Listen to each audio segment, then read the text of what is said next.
Hello, and welcome to another live stream. Hope everyone's having a lovely Tuesday. And we'll be continuing on with our scene. We are getting closer to finishing. We had, on the last stream last week, we started to work on more on the lighting parts of the daytime scene, and I tried to mock up a quick nighttime scene that now the more I'm looking at, added a bit of fog just to play around a bit and to see how it might look. Now I'm looking at it and I see that I have too much light going on in a few parts here that I would like to address those parts. And going back to the earlier version, I think that this part here was looking quite nice, that the light was coming from here, and that is focusing more on the character, and that this part here is dark. So I think we're gonna go back to this version, so to say, with the lighting of the room compared to here. I was testing to see how much lighting actually is enough, and if it's too much in a way, and in that way it's too much in general. All these lights I would turn quite down, and here I would also like to add more contrast in that way. But yeah, I've rendered out a small version here that I'm gonna show now. It's the full animation, just with the daytime lighting, so to say. And I've imported it into Fusion, but I still haven't done any compositing. I'm just setting up the things for now, so that for the time that I'm gonna also live stream the compositing part, I want to do as much as I can in lighting, so that the compositing part is minimal, and so that we have everything set up for the live stream, the layers and everything, so that we can just focus on the compositing part. And yeah, so this is how the animation looks like from the amazing studio at Lupin House, that they provided me this animation and the environment. So just to recap for all the people that are here for the first time, I'm a 3D generalist. I've been in the industry for almost 10 years now. Been working in games and in VFX, and yeah, I've contacted the studio to ask them if they have maybe some animation, that they have some sort of a scene that they could allow me for me to use to light it. And in this case, I've decided to do it in Blender. The scene didn't have a lot of it was more or less bare bones, the environment with the materials and everything, and so I've set it up in Blender so that it can work with the lighting inside of Blender as well, and that the materials are PBR. And yeah, just to do the materials and everything to my liking in the end, for the type of lighting that I wanted to do. And this is a lower resolution preview animation of the full shot. You can obviously, it's obvious, I mean, that there is some moving noise happening across the scene. That is due to the denoiser turned on, and well, the resolution of the video itself is also lower, just for rendering time's sake. No need to render out full HD or 4K or anything like that for now, because we are still working on everything. But yeah, all in all, it's looking, I think, quite nice. The materials are coming through quite okay. And they are more or less, they seem unified to the rest of the scene. And I think that I'm not going to work anymore on the materials. I think I'm more or less happy with how they turned out. Maybe a few tweaks here and there in roughness or speculars, or maybe adjusting some diffuse or something like this, but very minimal. I think that more or less it's okay the way it is, and I don't want to spend too much time more on the rest of the environment and the focus on the character here, on the animation itself. And yeah, so we're gonna jump into Blender now, and let's go here at the night time since last time scene open. Let's jump into the daylight scene, and we're gonna, as we said, we're gonna do the lighting more dramatic, keep it more dramatic, more with more contrast, like we had here. So we're gonna turn off these lights here that we have in the back. We're gonna tone down these lights as well, and this one here on the blade we have almost off, so we're gonna lower it here as well. And this light, I think this light here I might turn down or turn off as well. And then here, this lighting here hitting the table wasn't too bad, was nice, just a bit. So we're gonna adjust these settings so that we match more the lighting here. And then obviously here we didn't have the volumetric coming from the window, so this will be another extra pass that will go on top of our scene, and we'll add an extra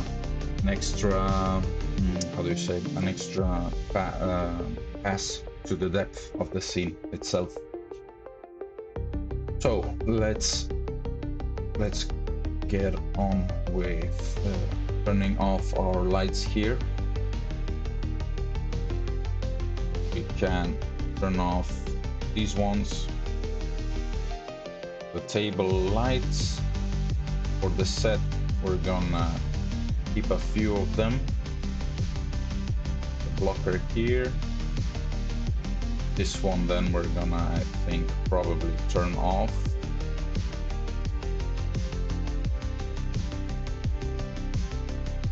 Maybe we can lower some of them as well. And let's go to the picture lightings. Lower them by, let's put them all to 50. So this one is 50, this one is 50, this one is as well quite strong.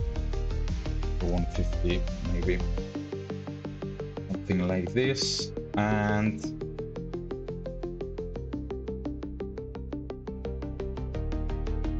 we can turn off, I think, these lights as well here.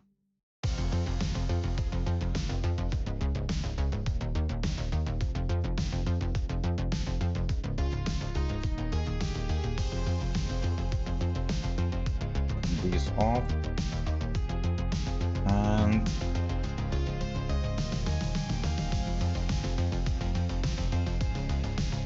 here as well you can turn it off. So let's preview the scene to see where we're at right now.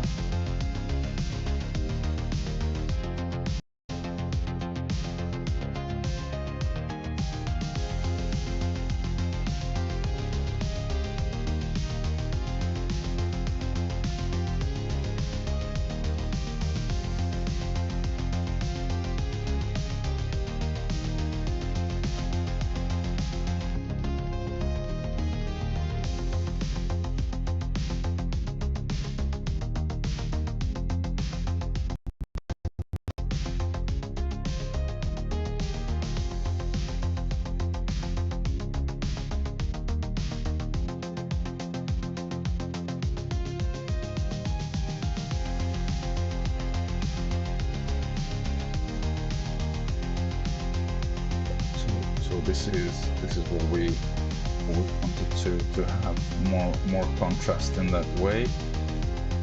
We might even turn off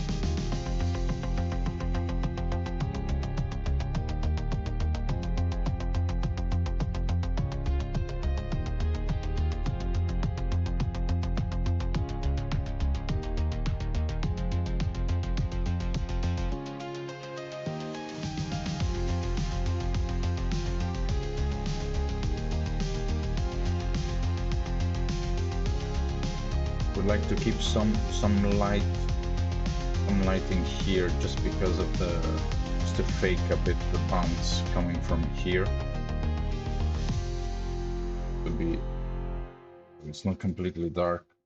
We can keep it lower, something like this as well. To be just fine.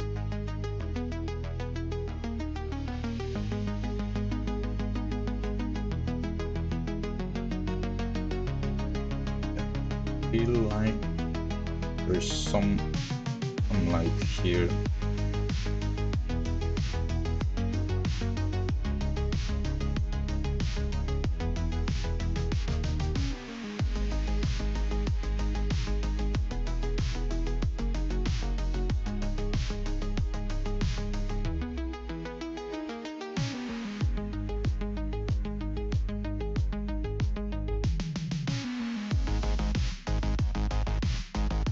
Mirror, let's try to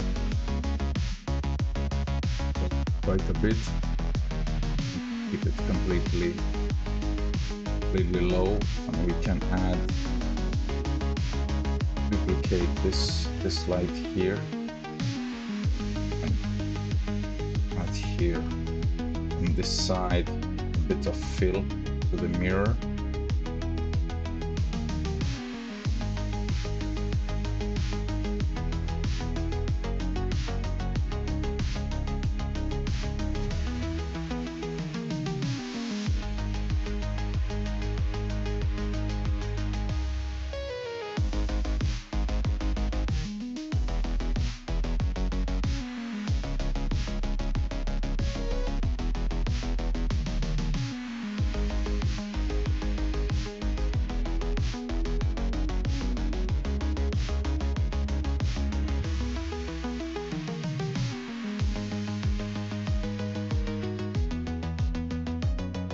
This is looking okay. It's just a tiny bit, of lighting there to not have it completely dark. And I think this part here is a bit too much. It's burning a bit.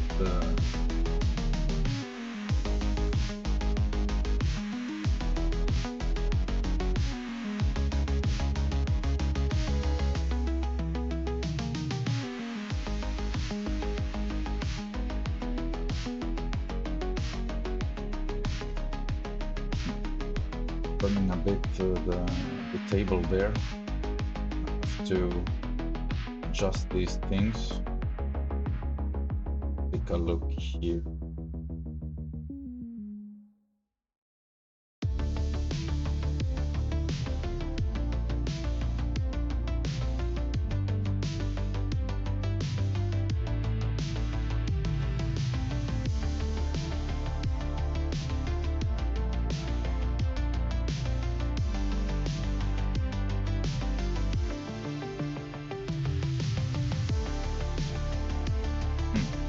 In reality, it shouldn't light the light shouldn't come from the ceiling, but I'm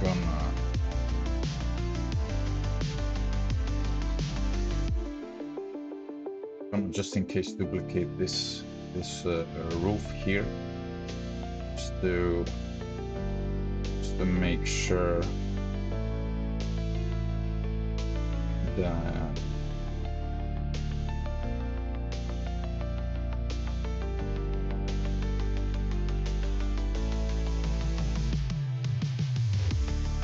yeah, okay, we wasn't picking up the shadows. I understand it now. Okay.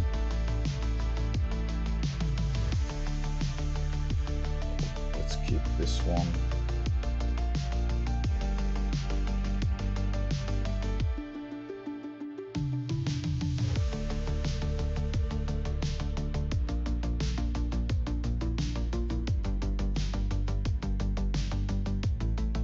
For this reason, it was looking weird when I did this. When I angled the light 90 degrees from top to bottom, it shouldn't have had any effect on the lighting on the inside the room, but there we go.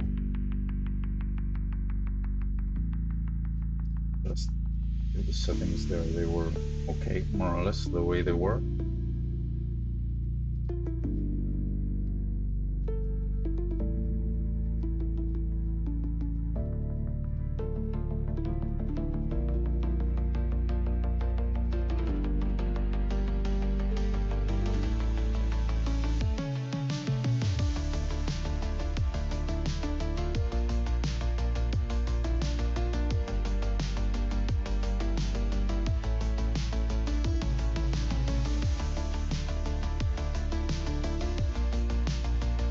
Okay, so the face orientation of our geometry is fine, and let's check now with the spotlight here from the outside.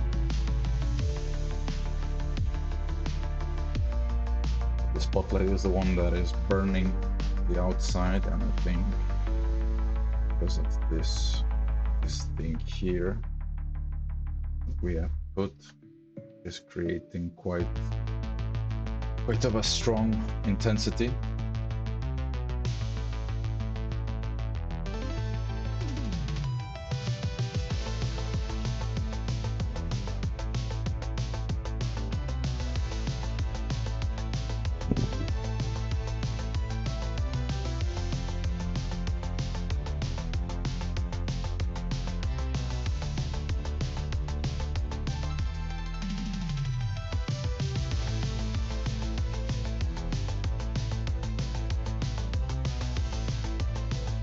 Let's see here if I can get a bit more light coming onto the face of our character. Maybe I can just duplicate and fake it. Although I quite like the shapes that the light is creating here on the character itself, so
definitely burning still.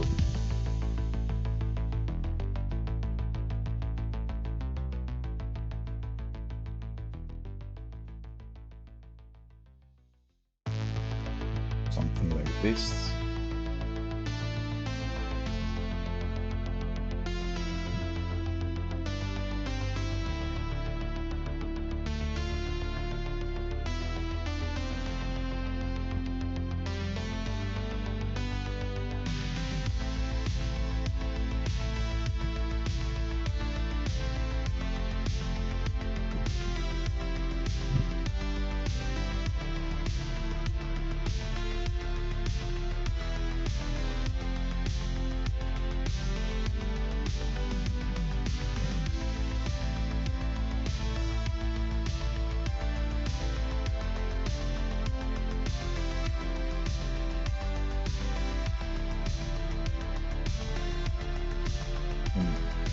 I mean the spotlight.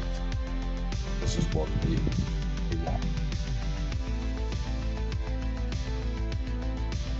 Just messing around here a bit, just to see what we could get here.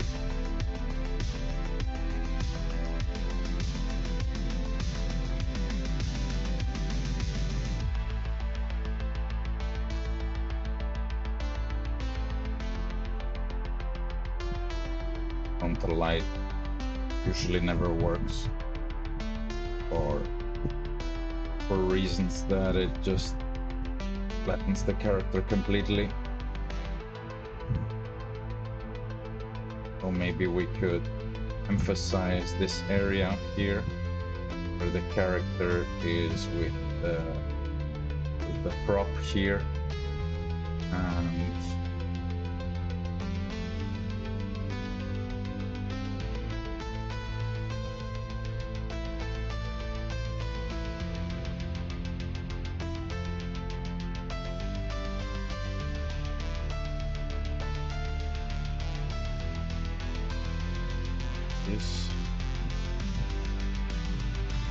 this one here.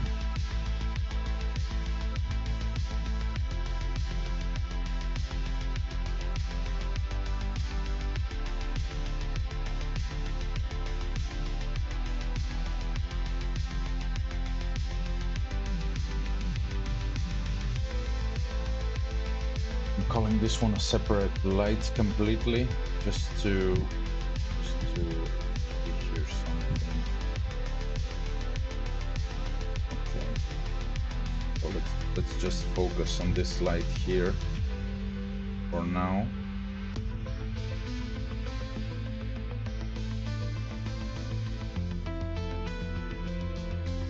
So when I put this one here, so I needed to tighten it up more, so we can create almost like a vignette for this part here with the light itself. So let's increase the intensity more. Let's do this so we can see to where it's hitting. We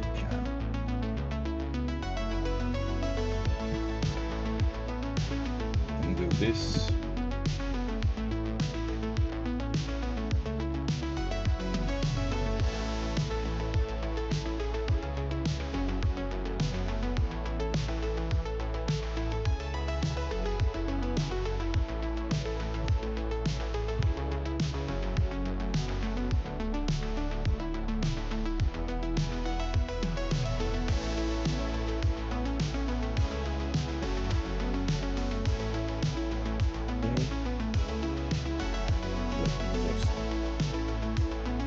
Answer the phone for a moment. Be right back.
Okay, so we are back.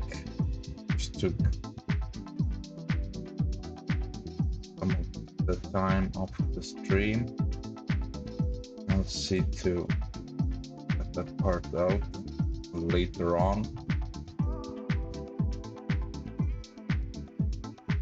Not have this amount of just the video spinning. Yeah, we can continue on here where we left off with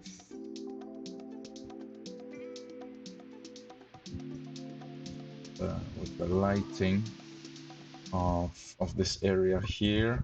Let's lower here this quite a bit.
Want it to be subtle, but also to still be visible in the end, because otherwise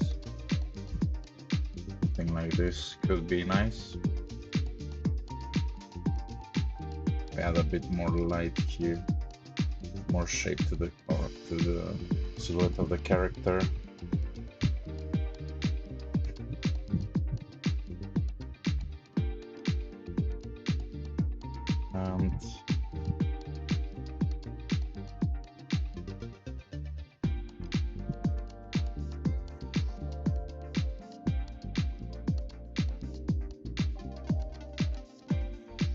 Here, let's turn on these lights now back up.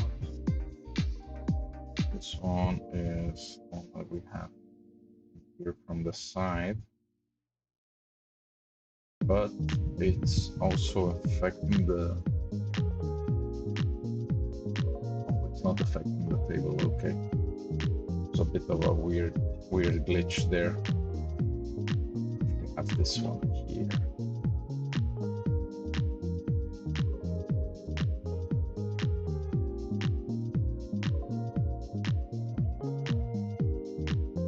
So now what is left to do is balance out a bit these lights that we have,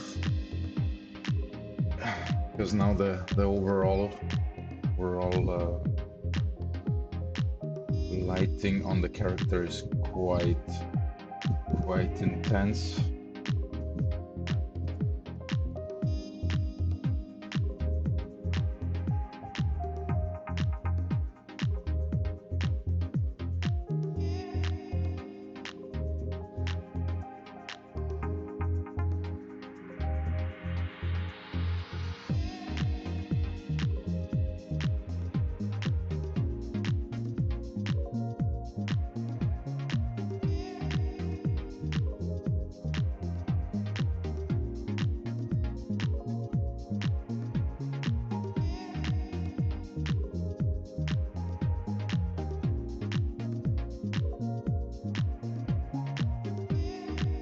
Exactly what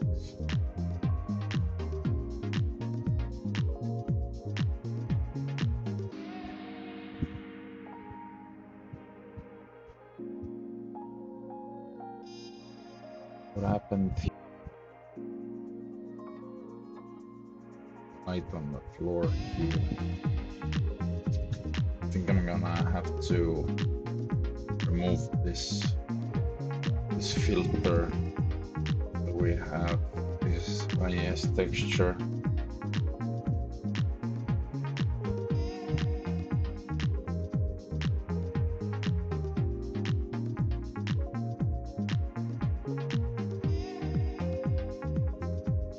Or light link it to the set, maybe. And then just keep it, exclude the character from this lighting. Gonna have a duplicate, maybe. Can keep one for the set and one for the character.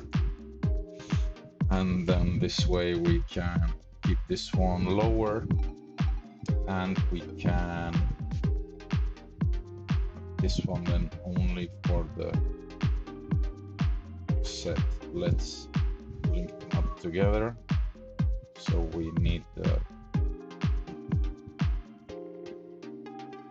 should be the print collection character collection 01, this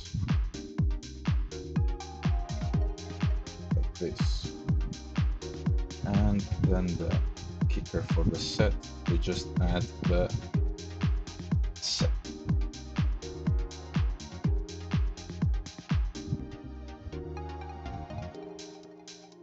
So we should, I think, already be able to see here the difference.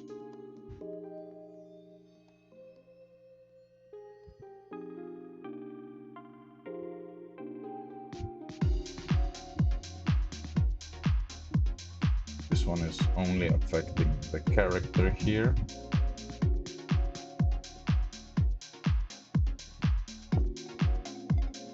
Yeah, we have the sun here that is as well character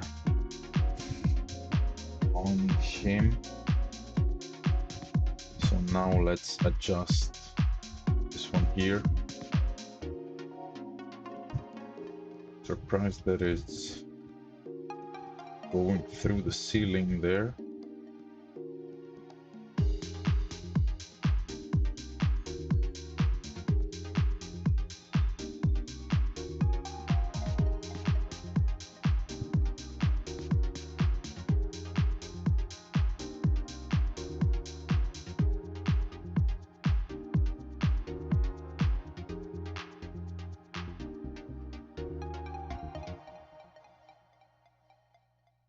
This way we can control a bit better just the lighting here on the set in general than if we have just one light affecting both the character and the environment.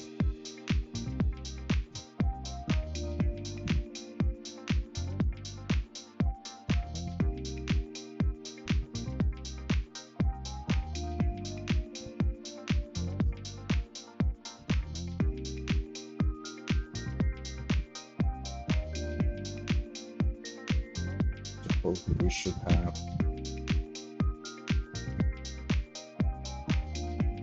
here character as well.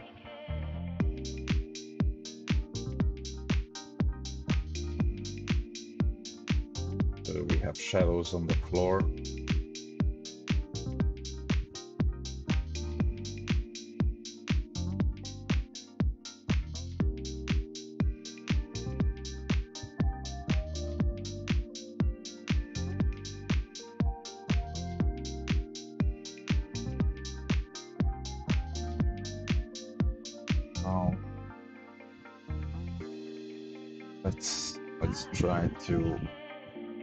Let's try to fix this intensity.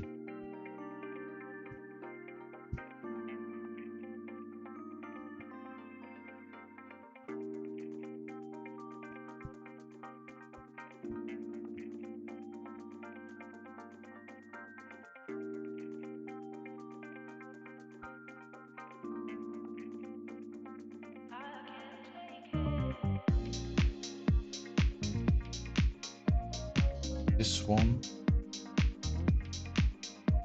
we have shadows. This one here as well. Of the raise visibility of the shadows turned on. I'm thinking why the lighting is reacting a bit weird here. I mean, there is thickness as well to the wall itself. It's not like it's a few millimeters thick that it would do what it's doing right now.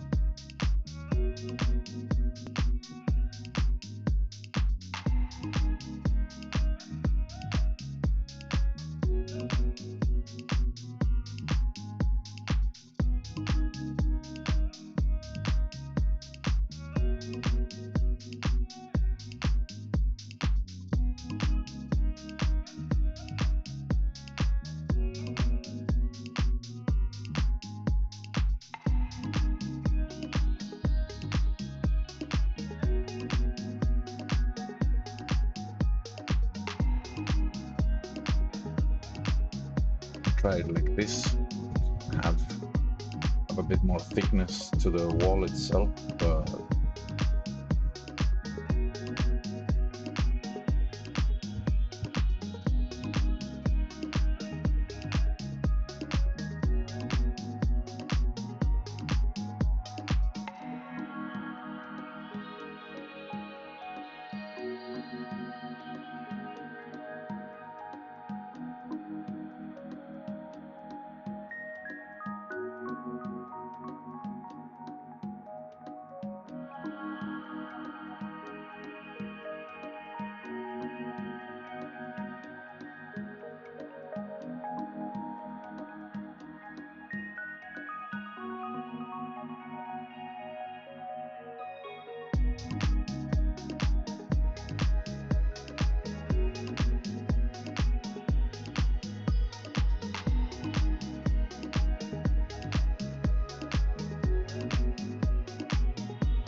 going too strong on the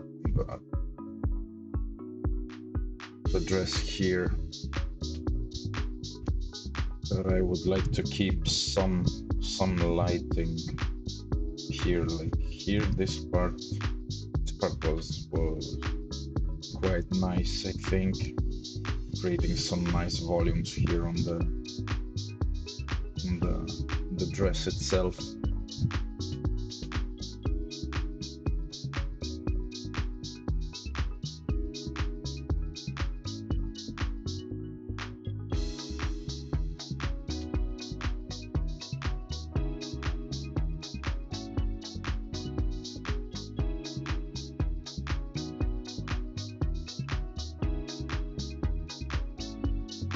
Weird, but it's working this way.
Wait a minute, it's not adding the things. It's not doing, it's not actually doing the thing here. Set dressing, yeah.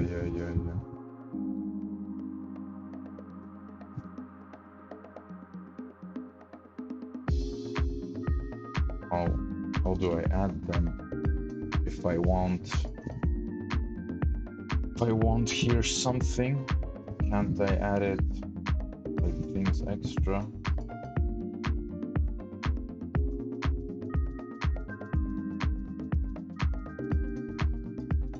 Okay, it's not what I wanted here.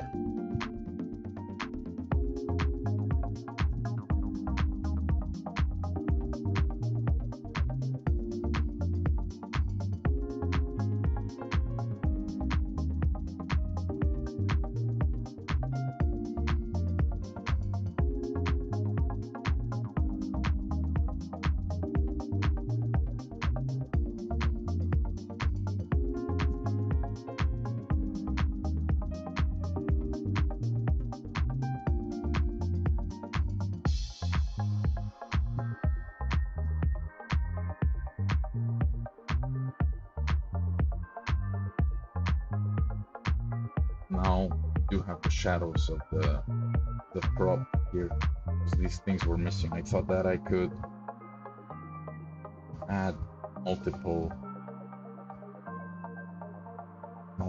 collections as is, but it would seem that this wasn't an option in this case. But yeah, now we have here the shadows like we had in this version before.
Here, if I could leave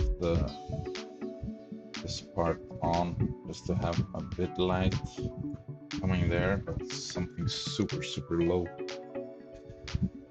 so that we don't have it completely black like we have now. There is still some information coming from there.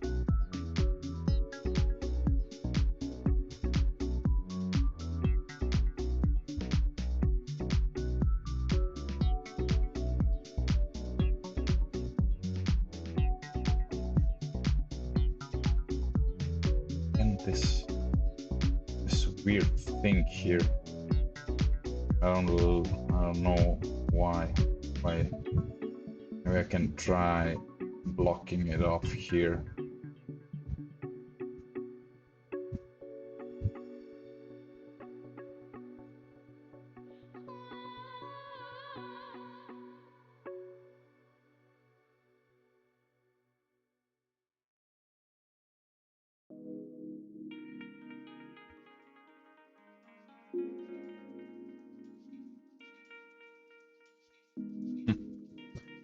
creating a weird artifact on the wall here.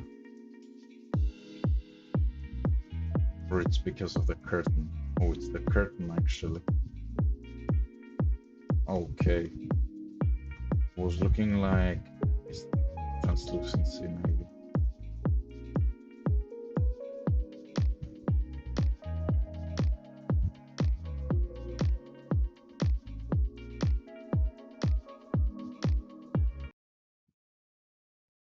Not sure if all of this will actually matter. I think we can completely remove the displacement here from the curtain. We're gonna have at least we don't it's going to be in the shadows anyways. We don't need those extra textures. It saves some memory there as well.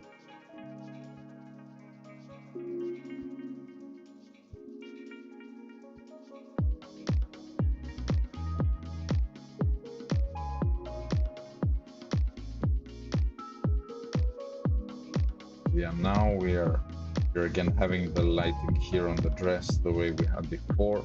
There's a bit of light on the table as well. This is looking fine. These parts compared to our shot are in the dark, which is fine as well. It's not important in that way. The glasses have a bit of lighting going on. We still have the silhouette working in our favor. The mirror itself is fine as well the way it is. Don't do here too much more. The background is completely fine. Let's take a look at this lamp is the prop here that we tried before. Yeah. We can delete this one.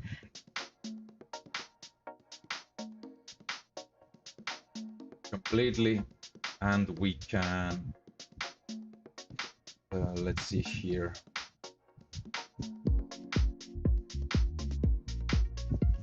Oh, okay. Let's see what happened here.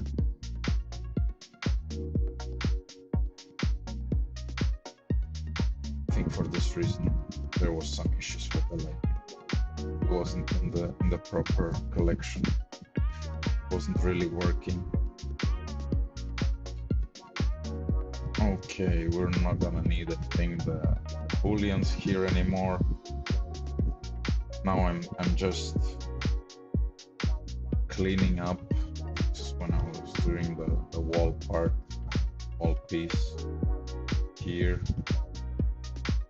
Yeah, another light source, but doesn't matter really.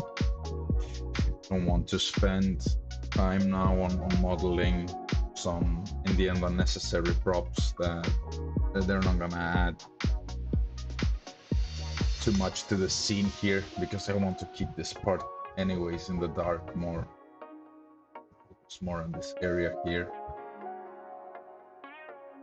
So we can leave it at that. Can delete this part here. And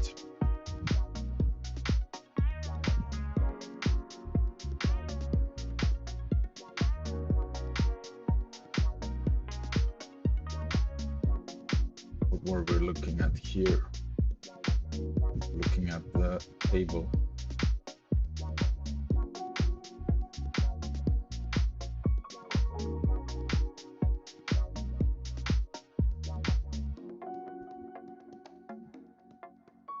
I can definitely play as well more with the lighting itself. Let's add here in the camera collection an empty, so that we can, where are we here? Plain axis will be enough, be fine, so that we can control with the plane axis. We can control the depth of field of our camera, and we can use, let's call this one enough.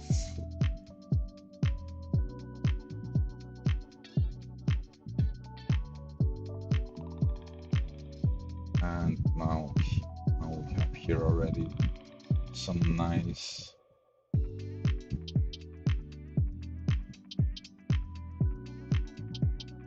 depth of field going on.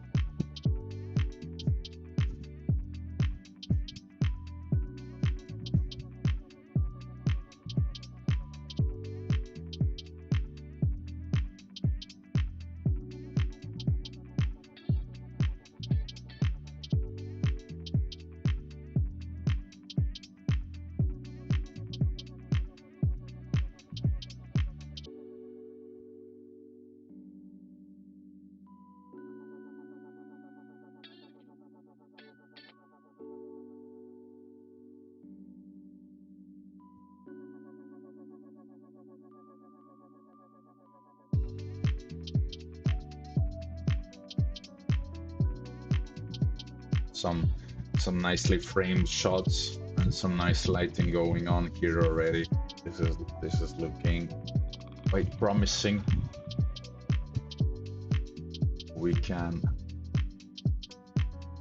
Let's save our scene here. Let's duplicate this camera here.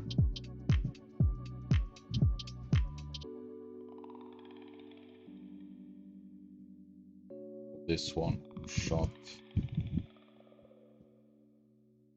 001,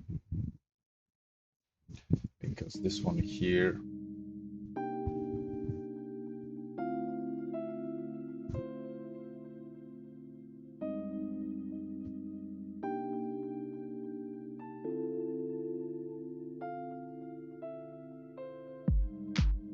let's do it like this then.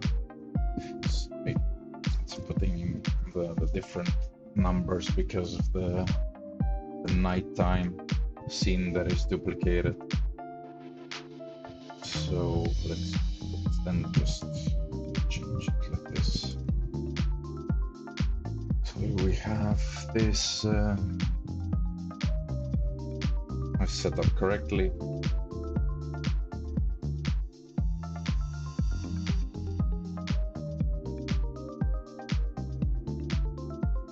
Can leave this one like so, since it's animated. This one, that is a nice shot. Let's see.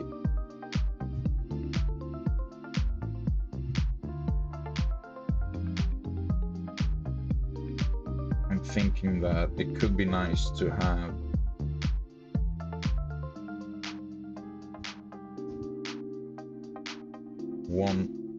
one shot, if we could get some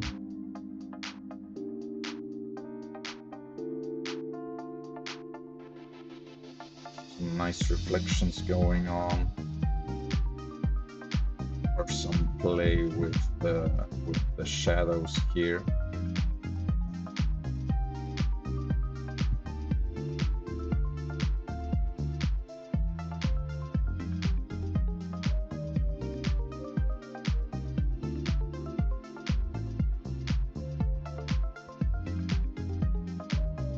Here we can play a bit with, we could see his face, the lit part in the mirror itself, and here we can have the silhouette and the rim lighting working.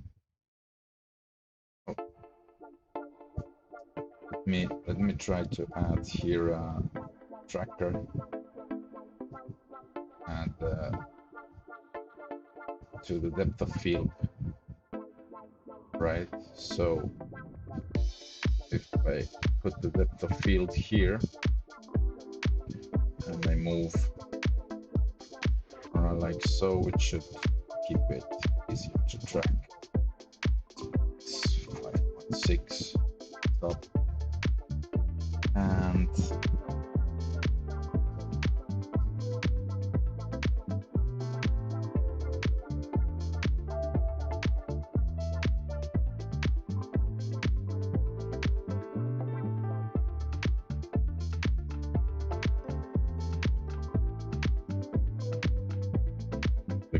bit wild, the camera here itself.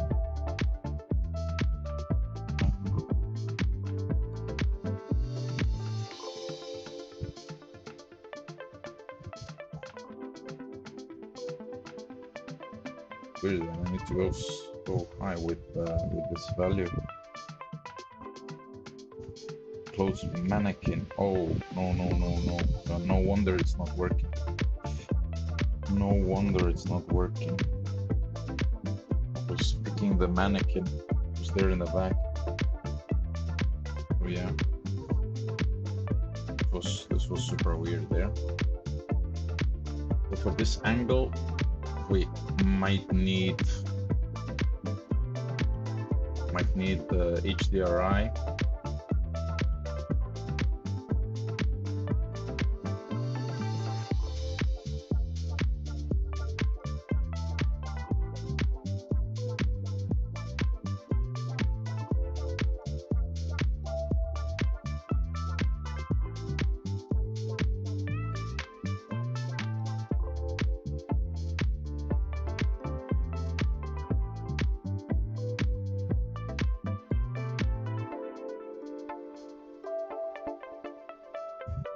Call this ground plane. Let's just try to blend this with the background, or just remove it completely maybe. And we can try to add, just for this shot here,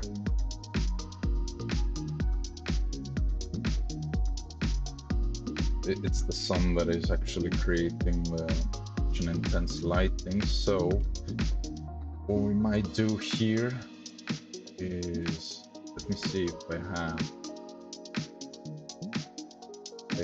have here some HDRI that could use in this case.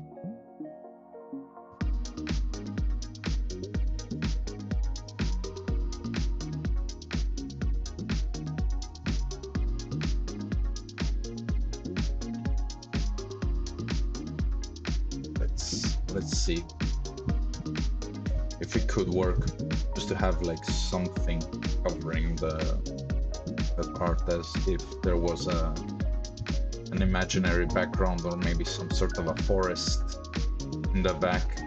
That could work.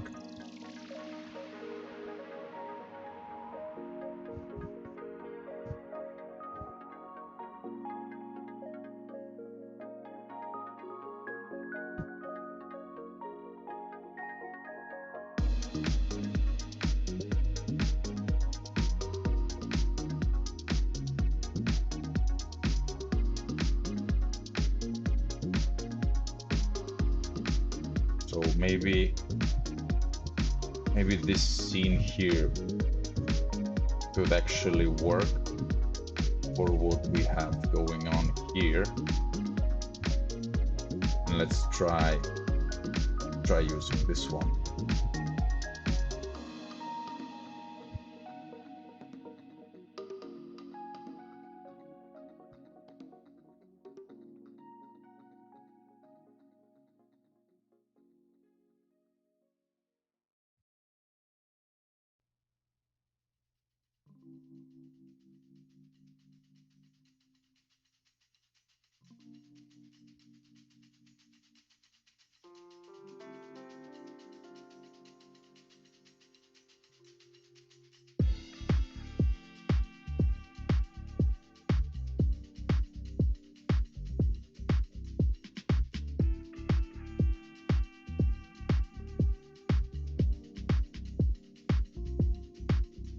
You're telling me that I would need to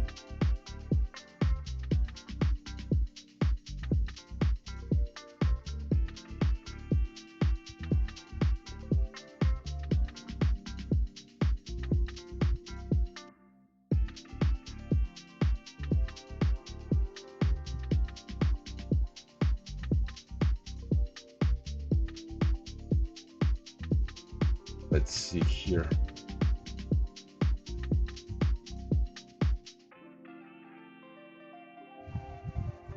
let's try to do this part here.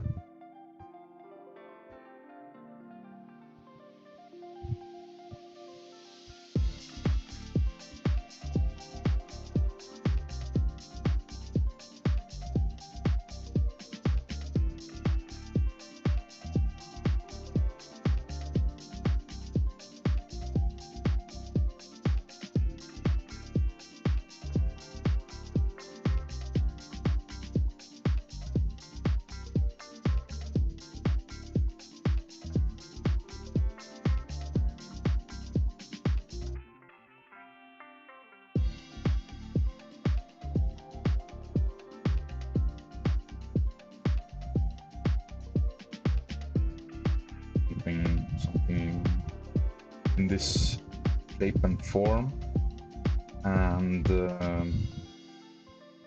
want to try, let's, I don't know, switch the flip normals so that we have it on the inside. Let's go here to the object, let's create a new material, up, and let's try. Not sure if it's going to work because it's not actually a texture in that way, but it's an HDR. Not sure if it's going to work the same way.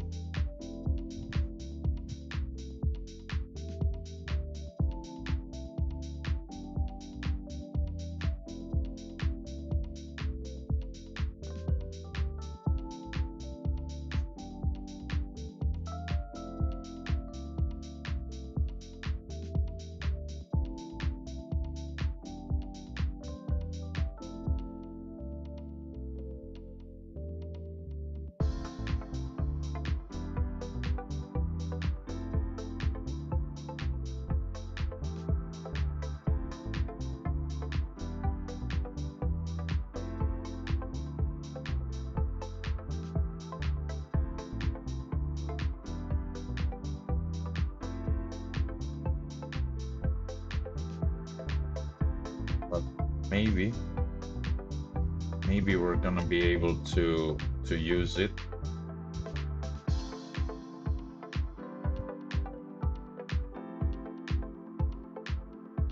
But it should be visible from the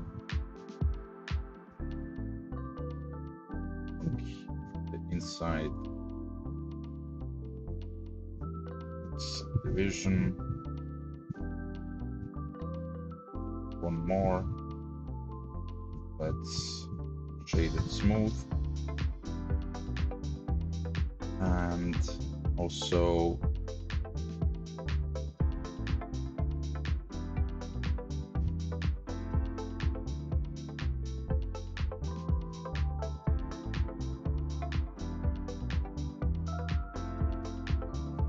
let's also try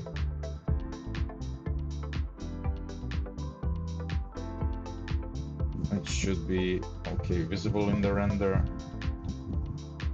ray visibility camera, shadows, no shadows.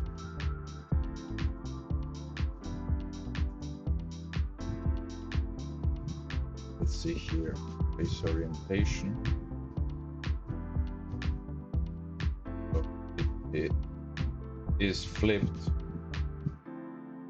so we should be able to see it from here. Right? So if we go inside of a camera, should actually see it from here.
Yeah, it's something in this shape and form that could work. Like it's there in the distance. It's not really supposed to do anything crazy in that way. Now I think that the lighting of the set, sunlight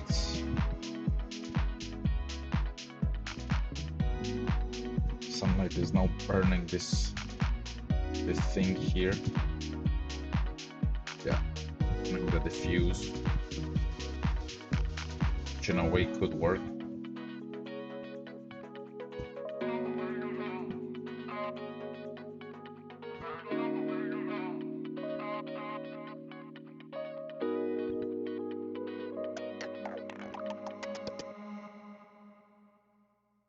Maybe we can go with this one and just do that thing then, like this.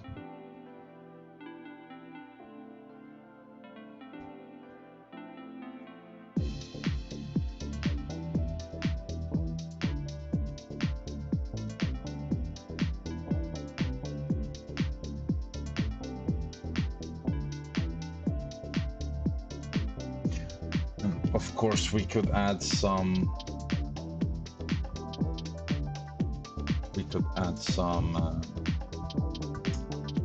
Something in post as well. I'm gonna keep it to bounce just so that I can zoom in and out of the scene. I think I'm going to delete these props here. They weren't used for anything in this scene.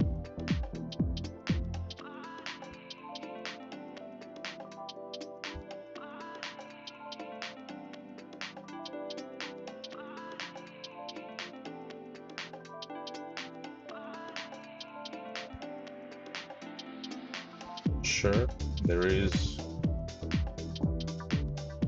one light here that is affecting the mirror itself.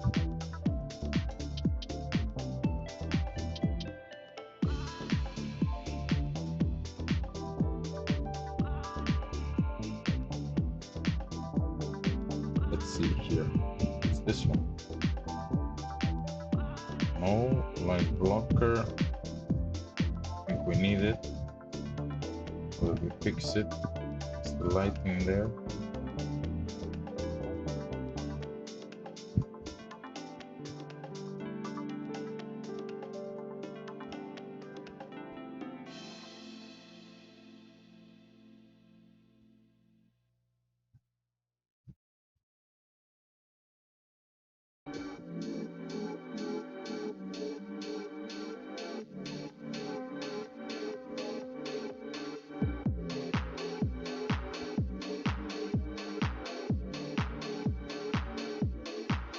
Here it's adding a bit of fill light here, and so which light is it's you. Okay, it's this one here that is the culprit.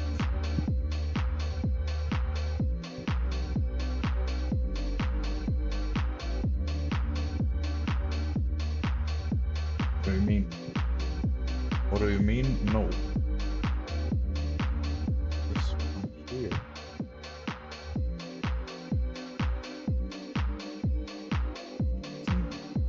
Not doing anything there. So we might as well remove it from there. Let's adjust. Whoa. Really goes crazy.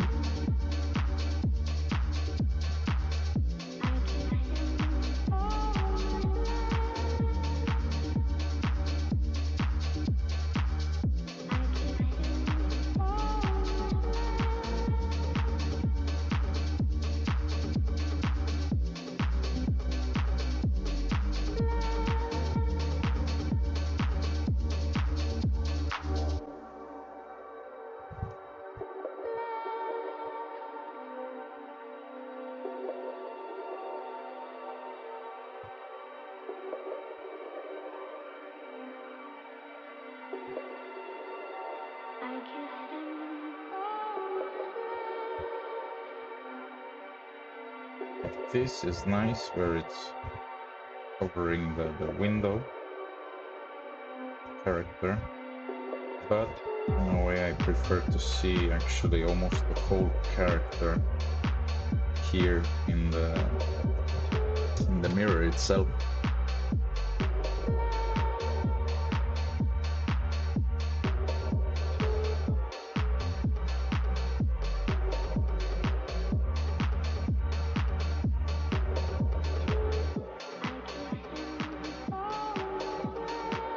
So let's position our depth of field here.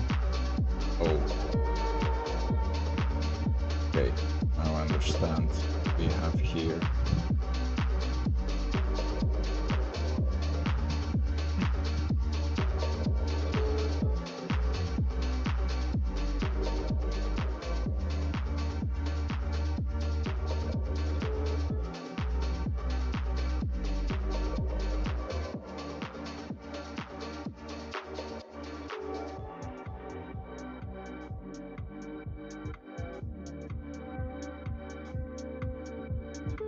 gonna add a separate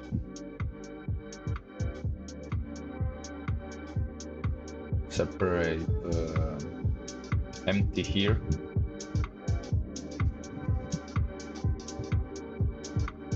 so that we can leave the camera angle that we have here right now. And I think I'm gonna do the same for the shots. So the depth of field for this one, then we're gonna duplicate it and I'm gonna rename it to per shot.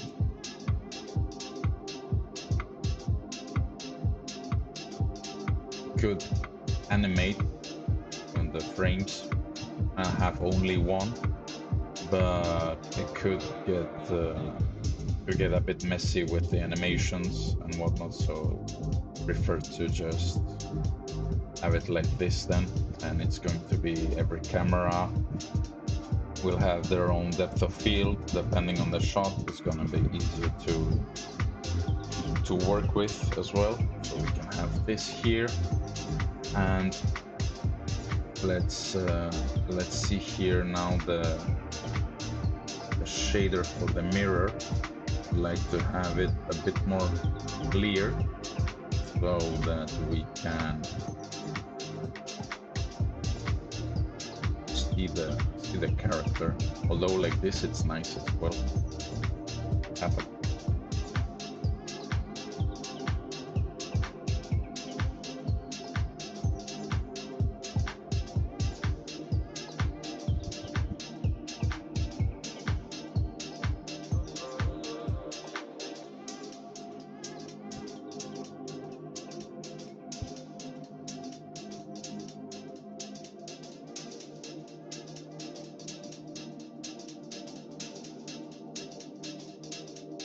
So yeah, something like this for shot number 2.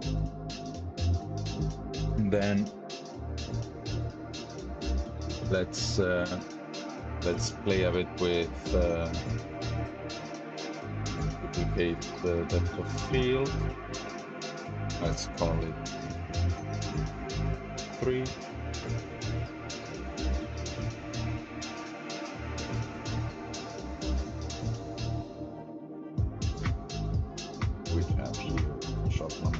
Let's add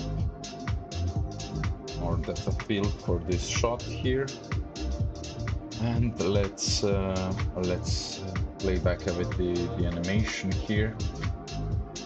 Let's check what we could where we could place our shot, our other camera for another shot.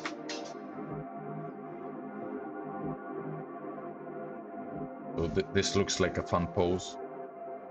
Maybe we could do this one here on frame. Oh, I'm inclined to do a GIF out of this. This is looking great.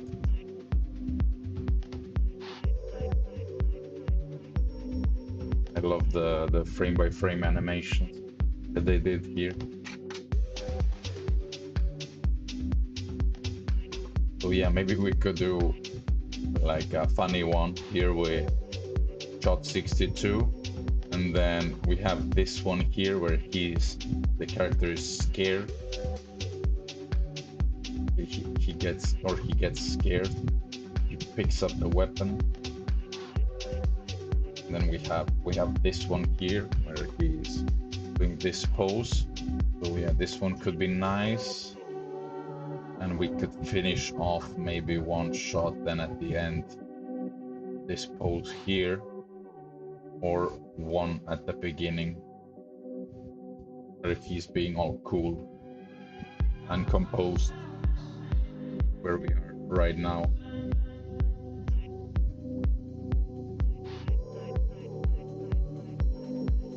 So we could try to, let's duplicate the tracker. Let's call it shot 30.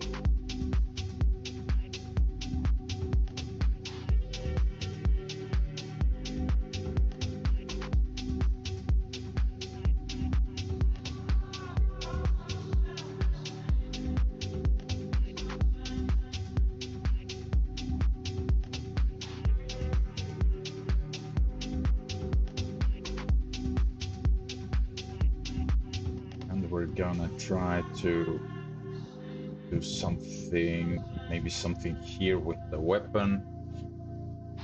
Trying to figure out what could be an interesting angle here.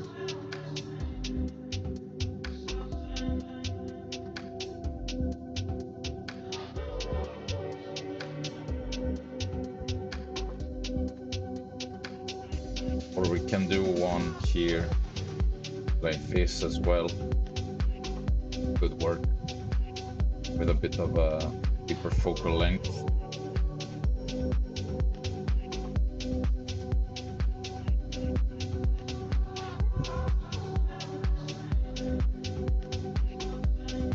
Let's add the tracker for shot 30. Shot 03, and we might as well do two more collections. The cam trackers, and then another collection just for the depth of fields. And we're gonna have this a bit more organized here as well. We can have then only the cameras here.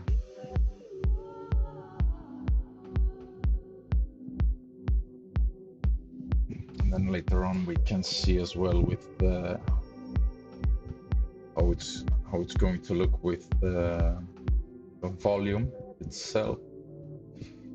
I'm wondering if we could actually maybe make it work with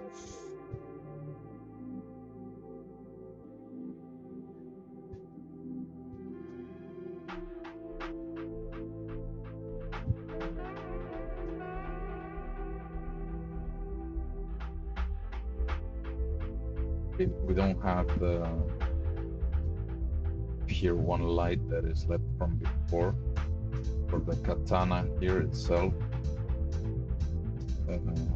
Let's see.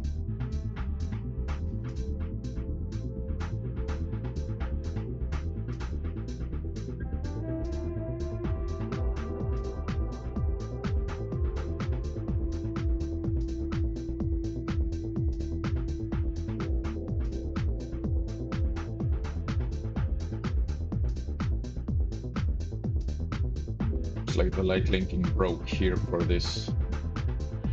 Yeah. definitely broke.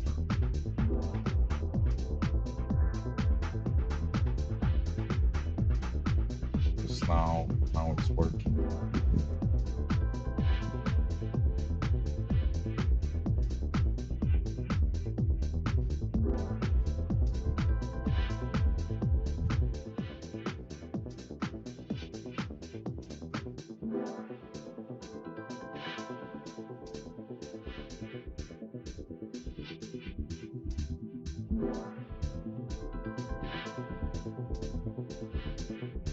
Got that I have the animation cue from the player. Okay. There we go. Weren't seeing what I was actually doing there. My bad. I was super focused on the task at hand. But yeah, I was creating here and sorting out the different depth of fields. We have here a shot that is, let's call them by frame, so that we know where do we need to stop, as I'm moving around all the time. Then we have shot 1, that is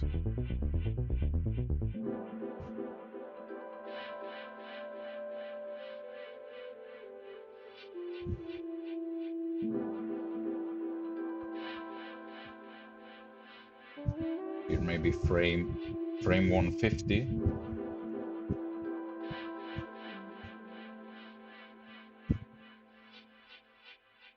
We can do it here. Let's see here what we have more of a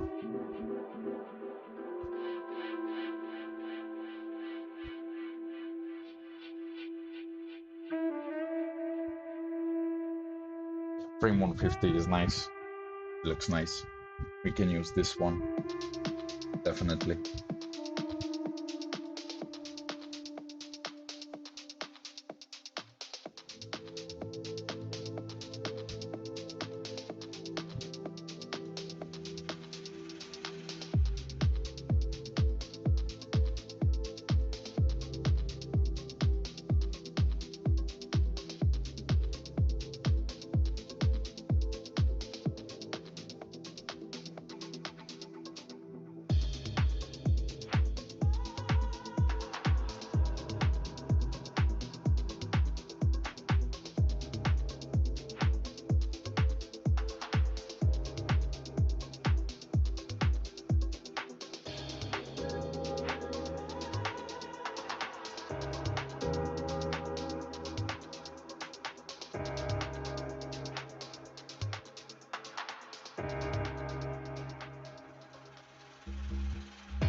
So now that we have this one set up. We have the two shots that we have static shots, and we have here this one. So frame 82, and we have shot 30 that probably we're not gonna do. I think we're not gonna do the blade, or maybe we can add this as an extra later on. But what I did like was we're gonna move both the depth of field. In this case, could maybe even do just with the depth of field as a tracker and everything else. But we gonna do this. That is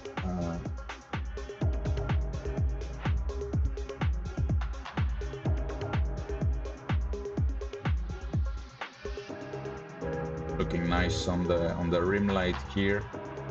We can play later on with the bokeh effect as well of the background.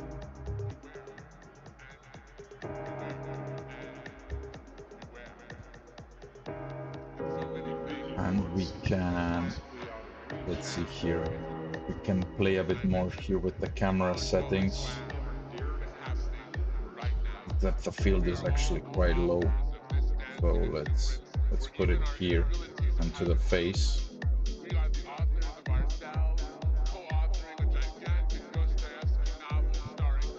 And we're gonna have it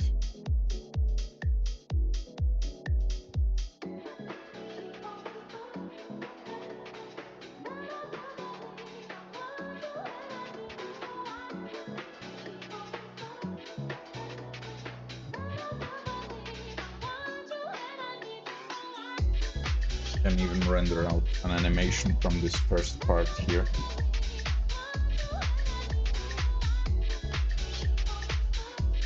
Let's keep it as like this. We can add maybe 3.8 an f-stop.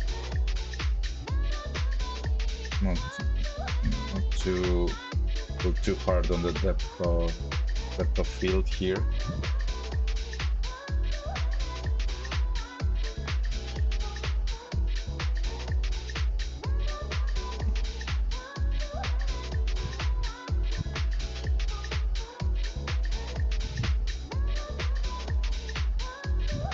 Try with 6.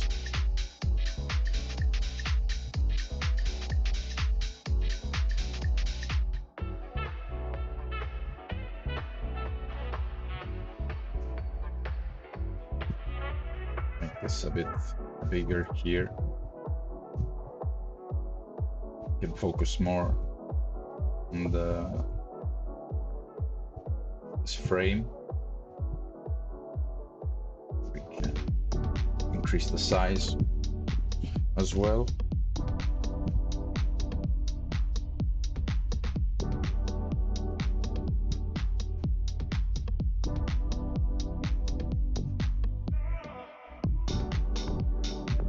And then we're gonna do the nighttime version as well. This frame is nice. We have here a bit of subsurface scattering going on the ears. We can use to our advantage for the render. And here, let's check the material of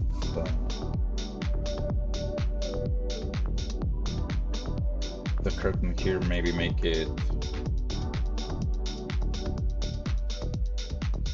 something like this, something a bit more dark.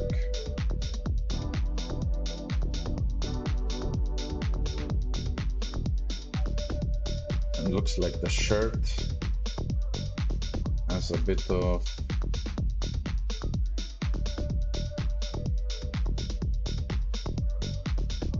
too much bump, but the scale is just off by quite a lot. So let's jump out of the camera view here. Let's go to the shirt itself. Go super macro level. And let's check this out. Compared to the general fabric of the tie, this is too low. And if I don't, I'm mistaken,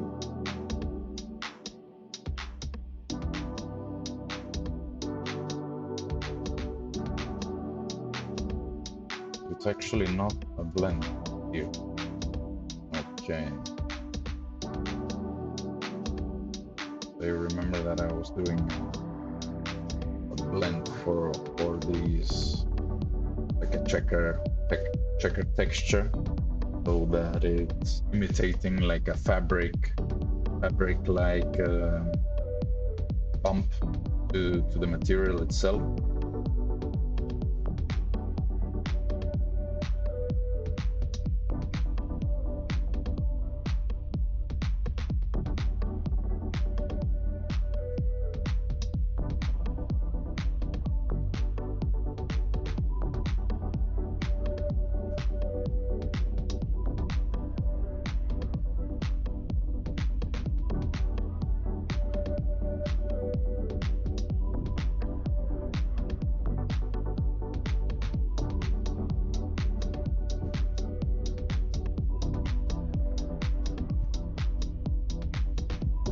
Let's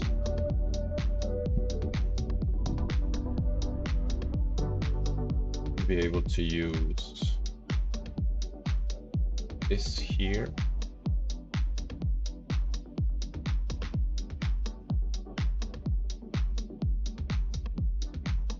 This here. And let's pick this here. Let's copy this over to the shirt itself. I'm gonna do some work here. Let's make a new bump material, because this one seems, I don't know, it could actually work. Let's try it. If we increase the scale to something like 50, maybe we don't need to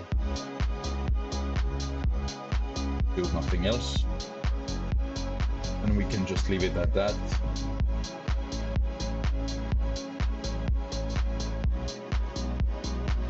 But it doesn't look like it's actually normal map. Looks really bad. So let's create a new one. Let's create a new one procedurally from the things that we have here.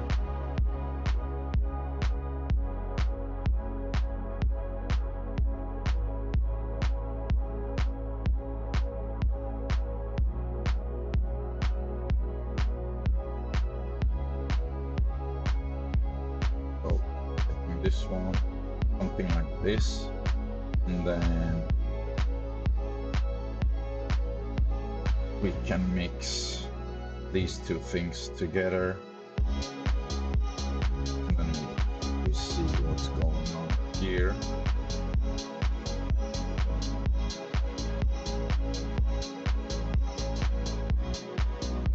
We're gonna have something like this, and then we can plug this into the, we already have, into the height, into the bump, and then into the normal shader, and then into surface, and we should have something that is resembling much more of a fabric material. It's gonna reflect and work better with the lighting as well as the tie itself. This for a fabric from something for this sort of a distance should work quite well. You can even go higher and put like 900 here of a scale, and here maybe we can go even 4,000, something super big, but it's still going to look nice in that way. Materials is going to work nice. Obviously, to increase the strength of the bump, the normal map, we're gonna see at a much higher scale what the normal map is doing. So we're gonna revert this, go back to a super low value.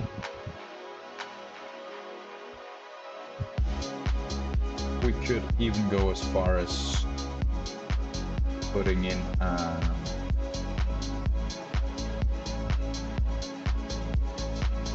would say a displacement, but I'm not sure if this will be noticeable.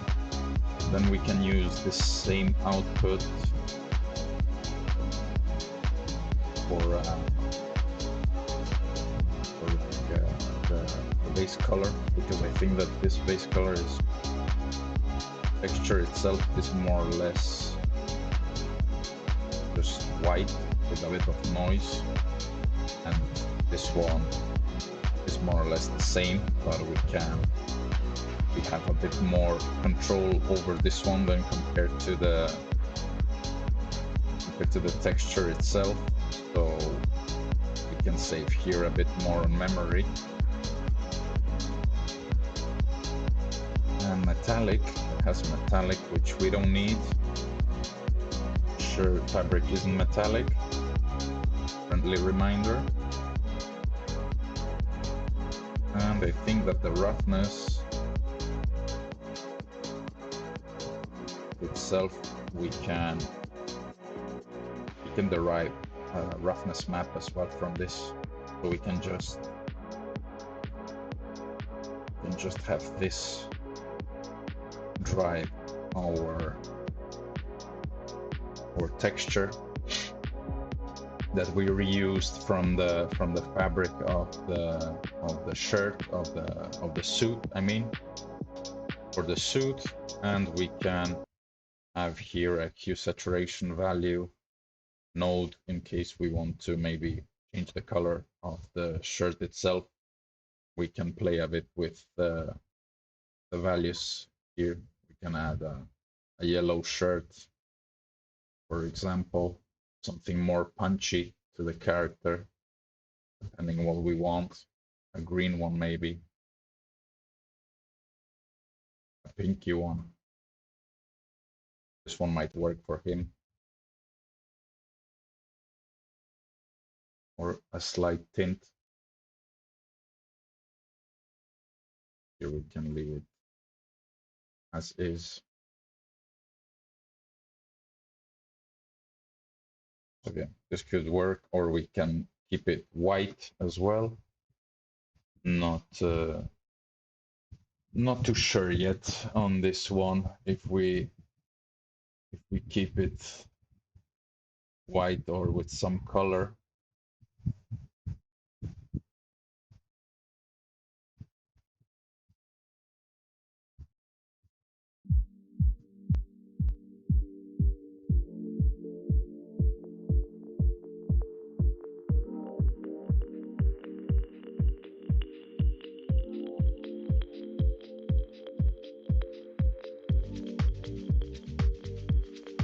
Better not to go also 100% white or 100% black, because then we don't have enough values, enough information to work with later on, be it with the materials or with the lighting. And even then, if you want to do post-production, or if you want to fix things in compositing, you're probably not gonna have a great time doing it, just because everything is either too dark or it's overexposed.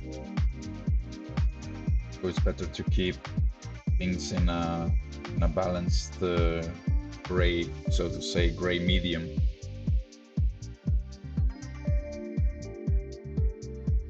So now that we have this, we have some details as well on the shirt itself. Let's derive from this one here. We can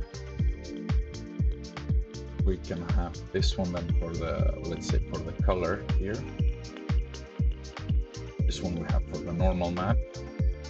Let's add a color ramp node, and from this one we will pick the output, and we will see what we can do with the rockets.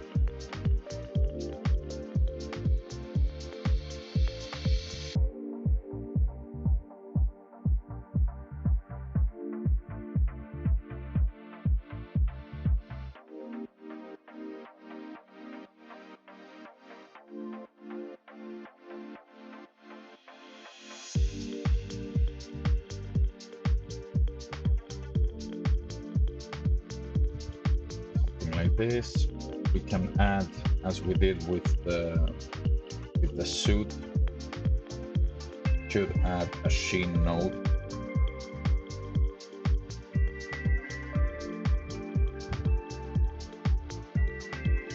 And mix those two things together as well.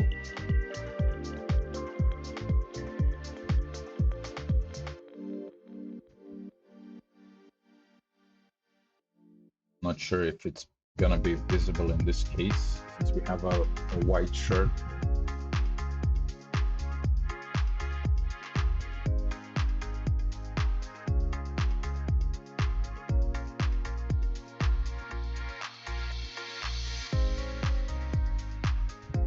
Something like this. But this is going to work, I think, just fine.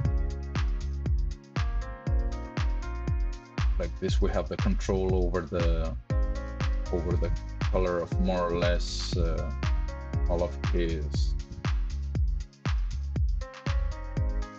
set dress, so we can play with either the tie materials or with the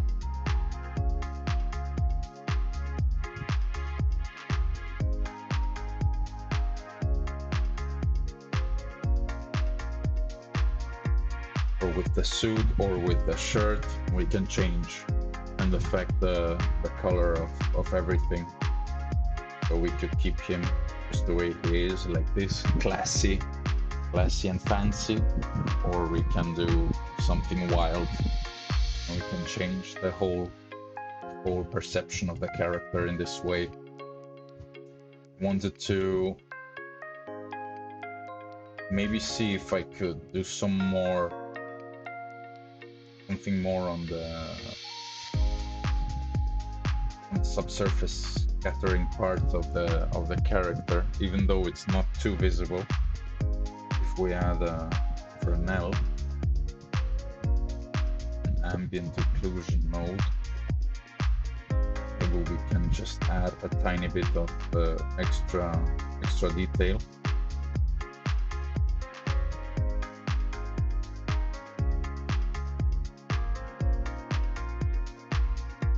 Something like this already is providing more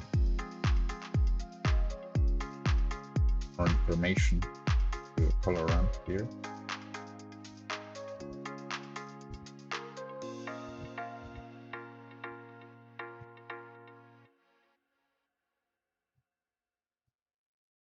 And we can use this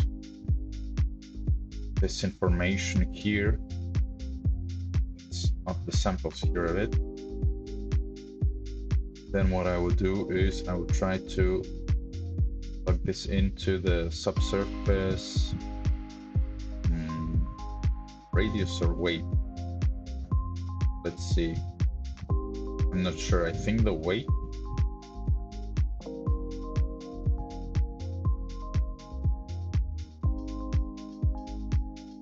Should still get subsurface scattering here, then more on the hands. I think it's working as intended. Let's see if we have here a separate pass for this. I don't think so. But from the export, probably yes.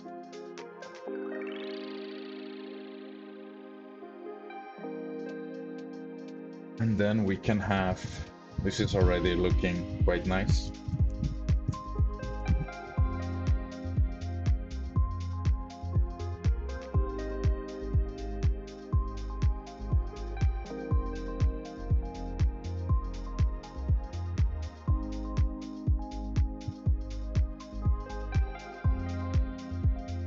And we can later on up the samples as well. I'm gonna probably do a render off stream for the still shots, so to see how it looks in general, if the shots feel nice or if they need some more adjustments. But I'm quite happy with how they turned out. So this one, let's say, is gonna be frame 1. It's fine because it's no big difference here. So we have here frame 82. Let's check this one.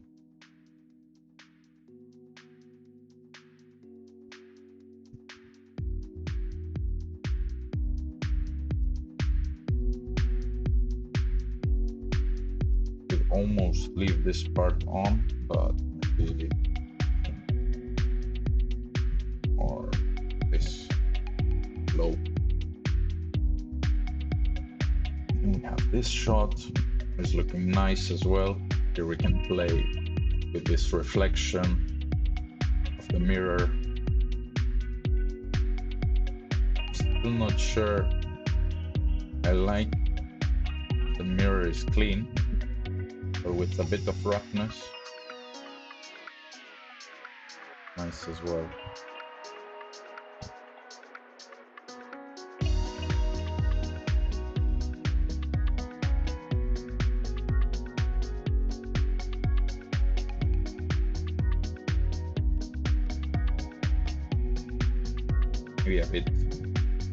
Maybe a bit, and that's it. We could do something here, a little shenanigan. I might do a little trick here on the surface of the mirror itself. That might do something crazy.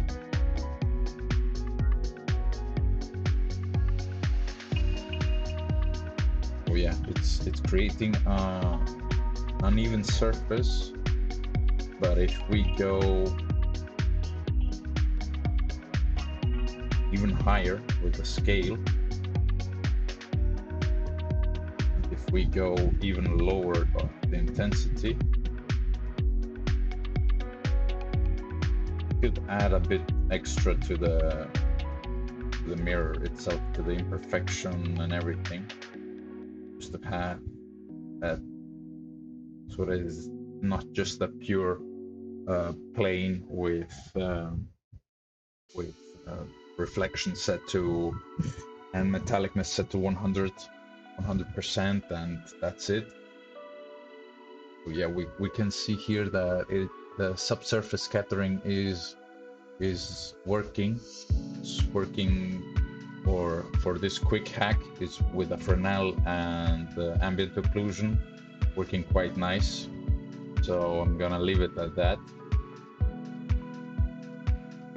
And let's see here, one more shot. We have shot 10 that we picked.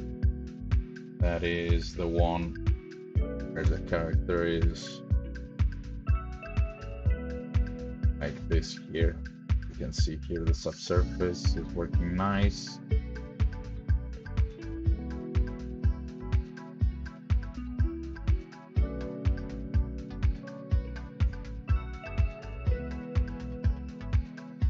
I think the eyes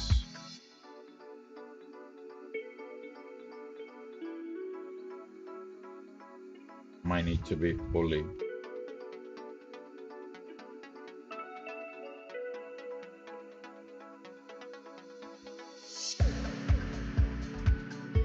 without roughness.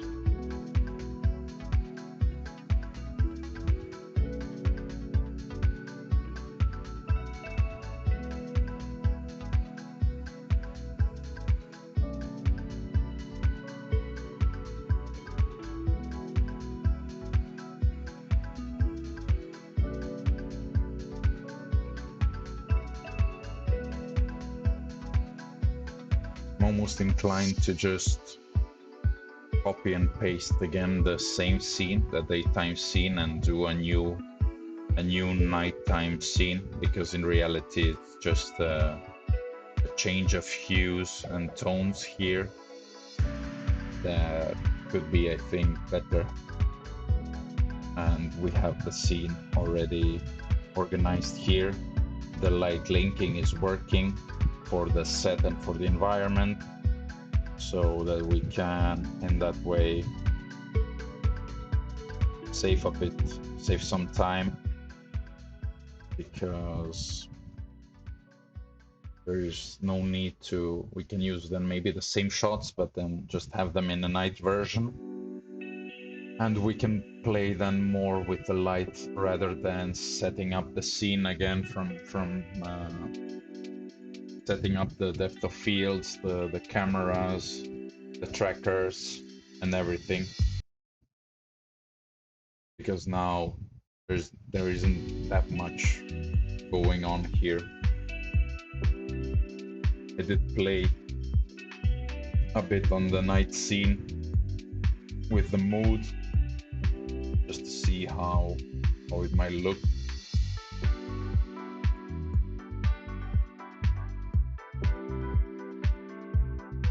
Yeah, something like this could work. We can do. I'm gonna pick here.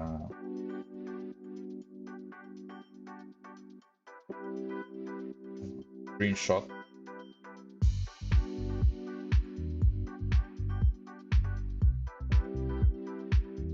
We can share that reference started working on, but something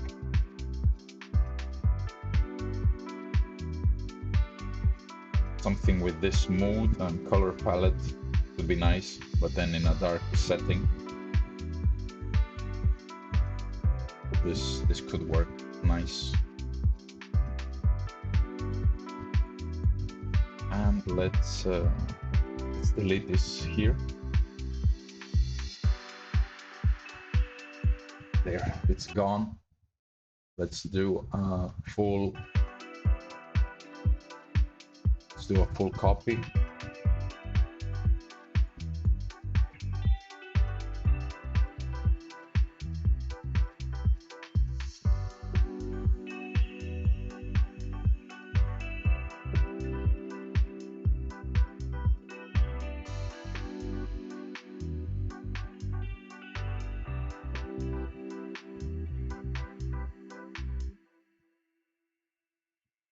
So let me see just something before we continue, or I'm gonna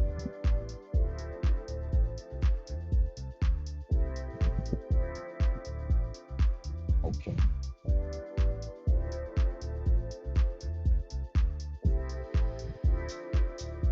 Okay. It's going to work just fine like this.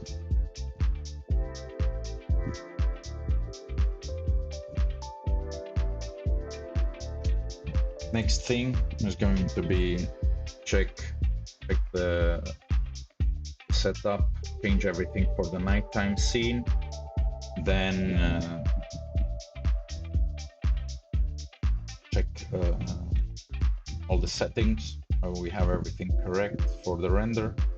Probably gonna do a lower resolution version like I did for the daytime scene, just to see if everything is working correctly. And then for the next session we can start, I think, breaking down the layers in compositing.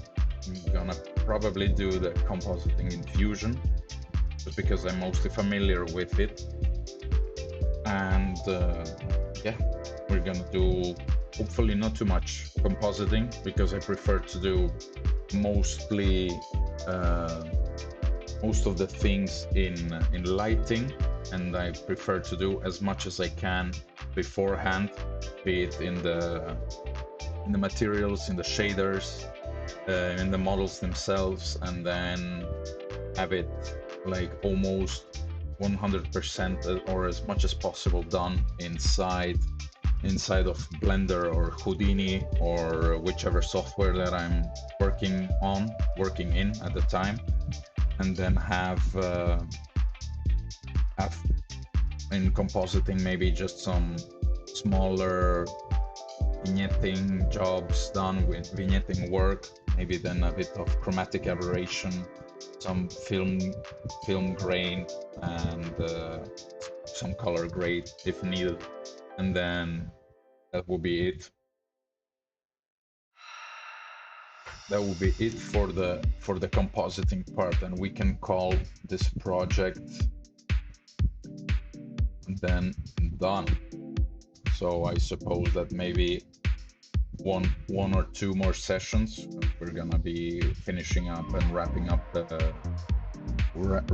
this project. I've already things in motion for a new session, for a new topic.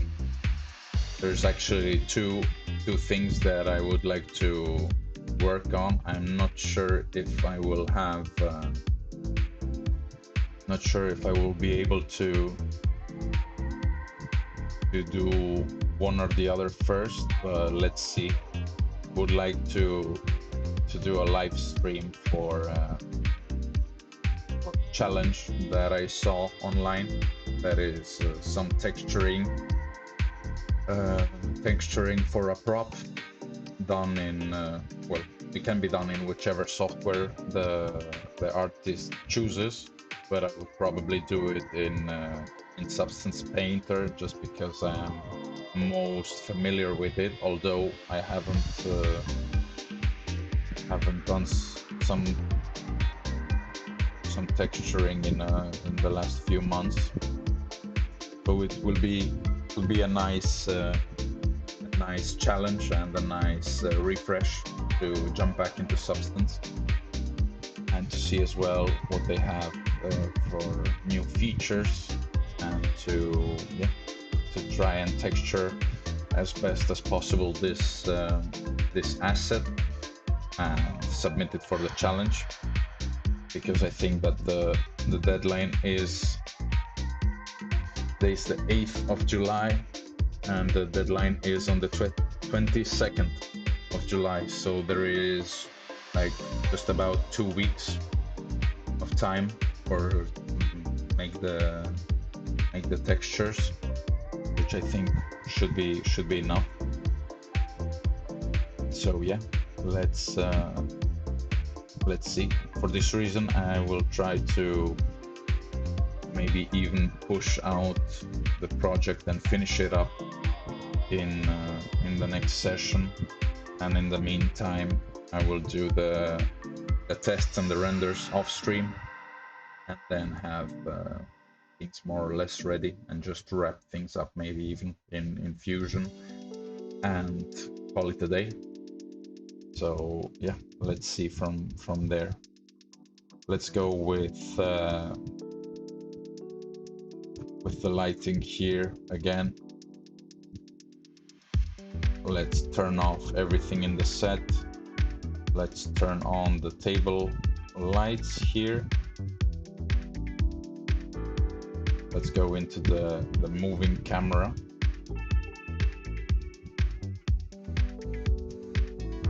Okay, this one is the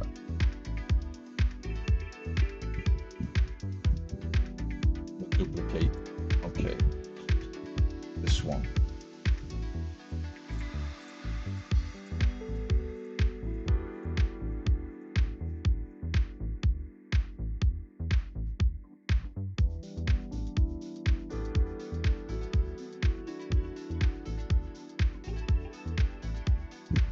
Let's call this one night time.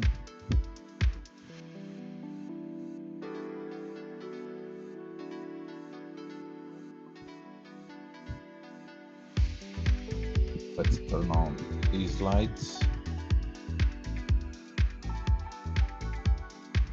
We're already getting a nice nightly ambient here. We have these orangish lights going here from the back,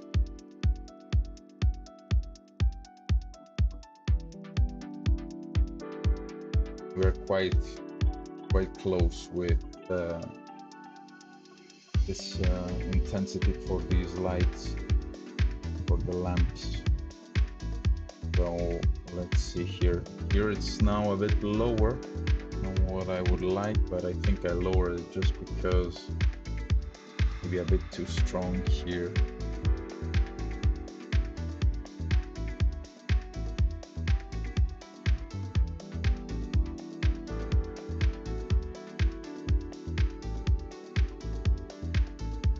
Oh, okay, let's keep it like this.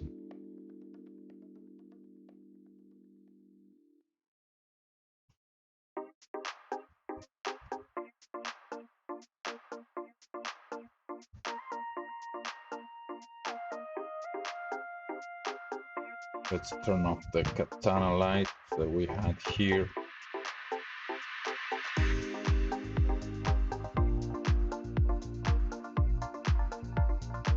Let's see here. Would like to have a bit more light on the pictures, even though they're not the star of the show here, but just a bit more ambiental lighting could be nice, as we have here as well. Some lighting going on. We can at least fake it a bit here. Or like we did here, maybe have just on one.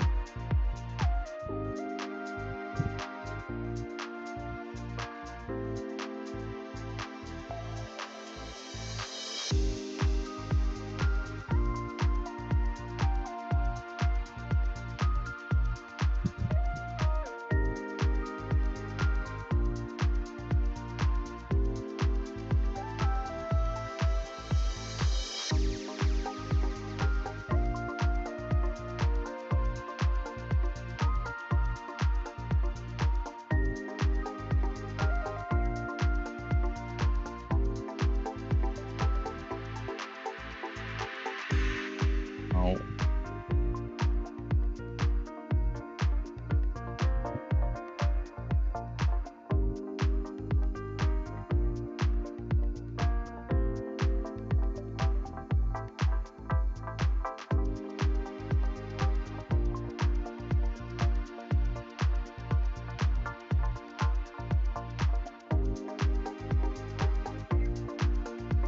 let's see here. Let's go into the environment lighting. And let's just turn everything to a slightly bluish tone. Let's see here if I can.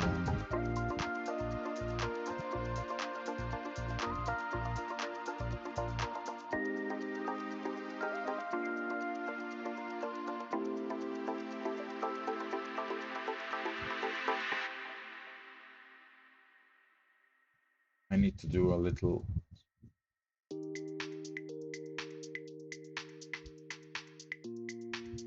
trick here with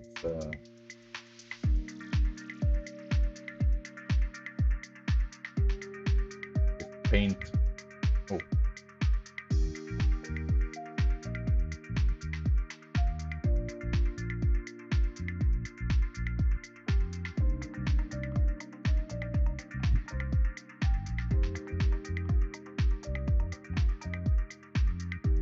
Just wanted to pick up here one of these pictures, and since I'm using it in pure ref, I can't. Maybe there is an option to color pick from Blender to into another application, but I'm just going to do it this way. So I'm going to here, pick it. Where do we have it? Here. And yeah, it's looking weird because of the color space. something like this, and I just wanted to pick this bluish tint if I can. Something like this, and then let's bring up the value to something like this here. That I would like to use the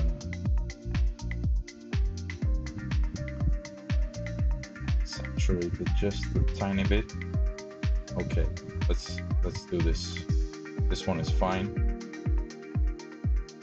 And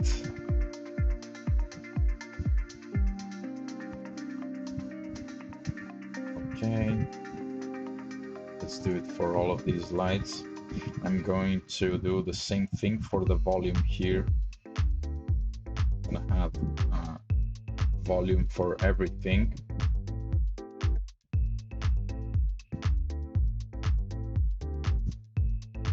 And this volume should be visible. There we go. Definitely there. Let's keep these lights. Let's keep these lights warm, same as the ones that are behind the biombo.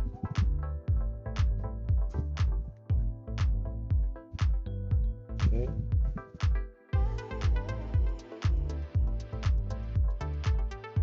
Almost could go into orangish.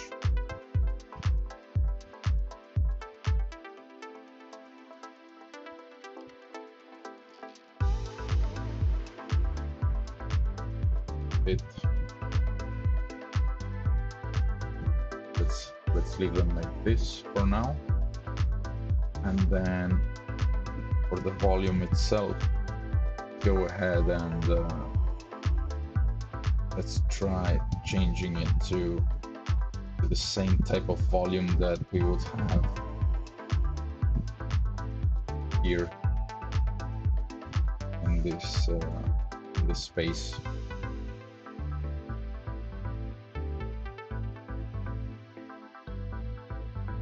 I might not do the things because of the anisotropy. If I'm using the principled volume, yeah, it's working a bit differently than that way.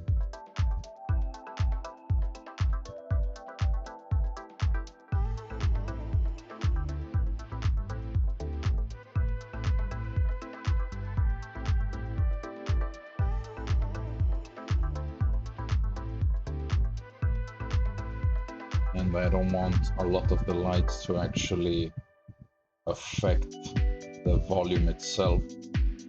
So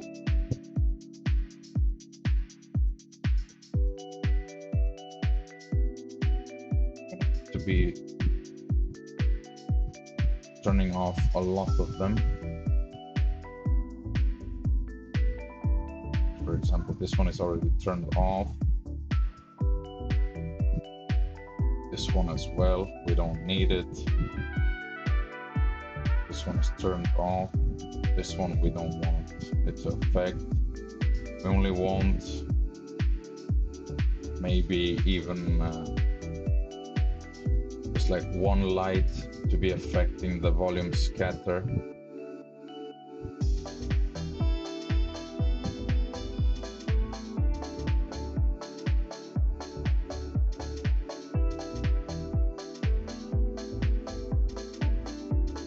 Example, this one from the top could be affecting everything.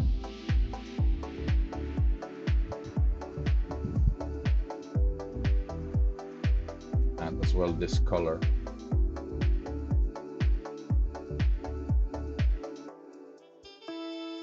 Increase it by a lot.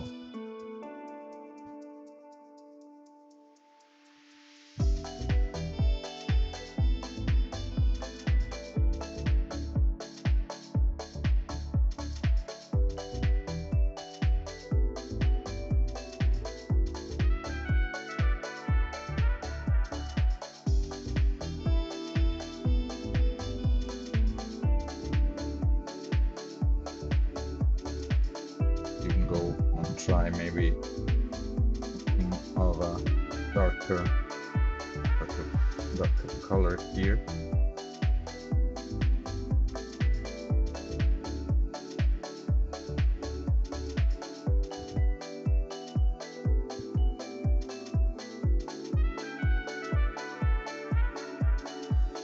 Add a bit of emission.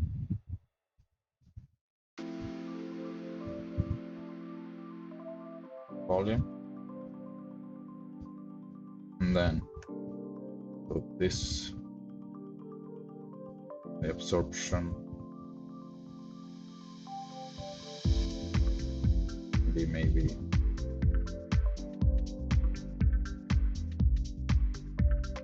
and maybe try to do a somewhat spooky scene, or at least we can try to pull it off. Let's see if we now with these settings can return the volume scatter, if it's going to add to the scene or not, because now I've made it quite strong, but the volume itself is quite dense.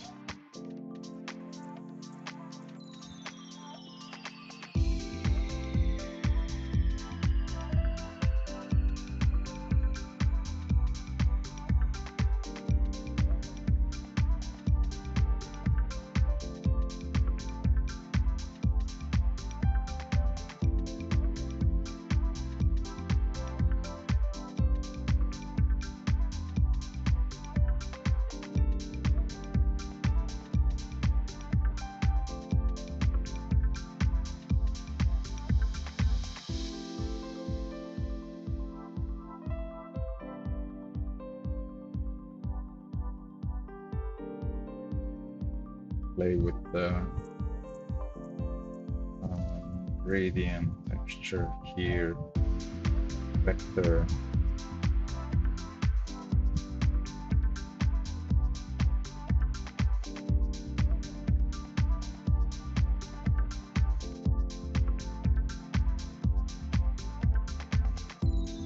The color ramp, so that we can actually see where the gradient is.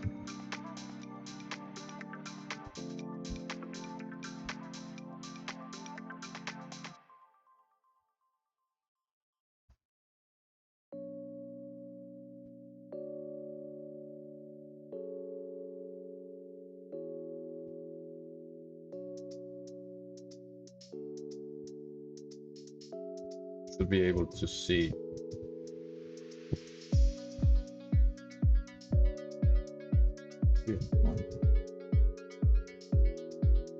So what's going on here?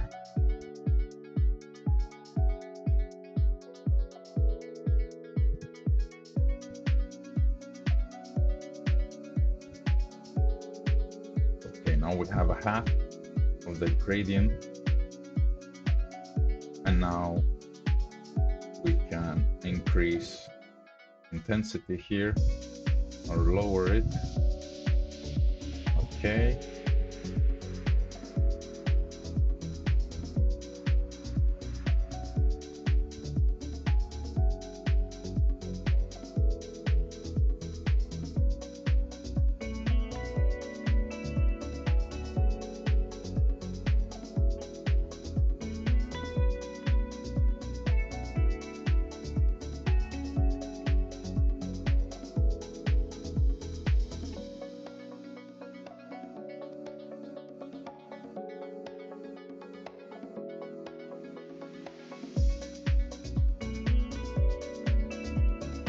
So it should be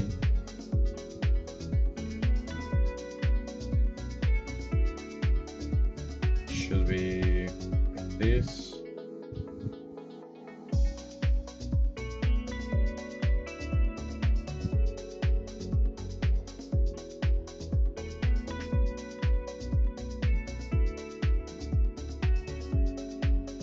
Let's see here. Doesn't matter, this one.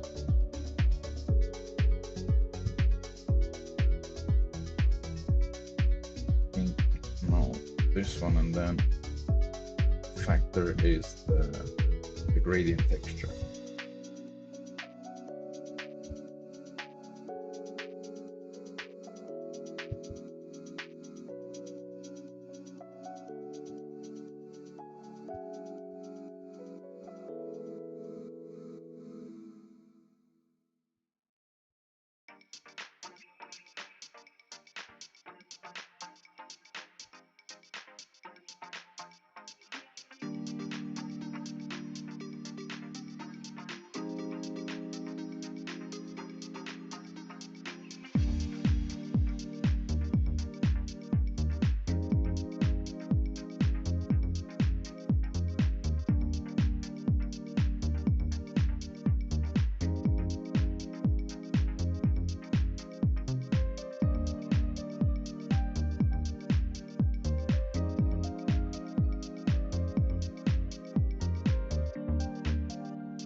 Now, technically, with this,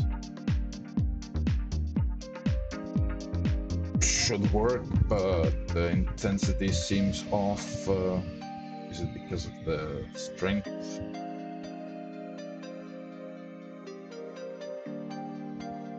I think so, yeah. Let's turn it down.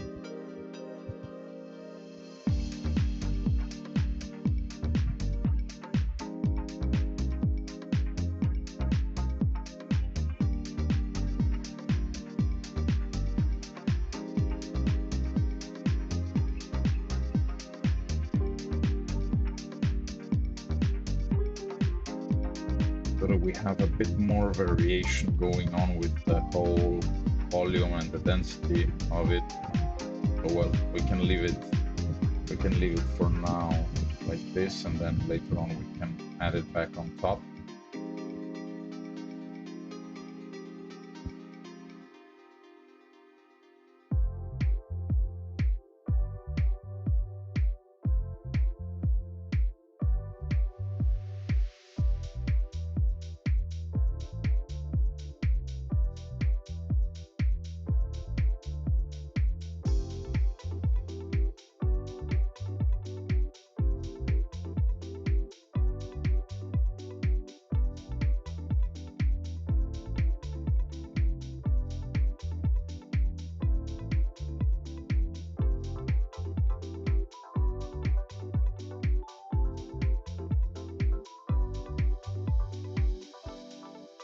Check moment.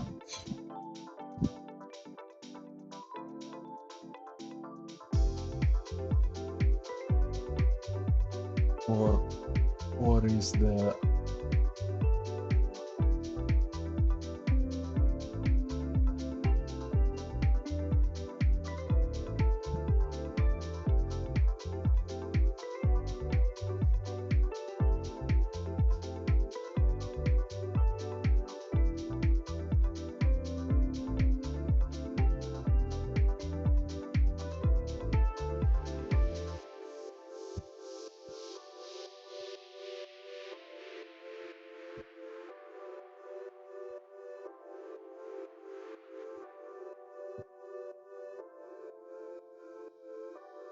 These lights off. All the characters already getting a bit better integrated here, and we can close this part here as well. Let's make this window here a bit bigger, and what I wanted to do is go to the sunlight for the character and use the nodes, put in a black body, and put this into the strength. Now the color.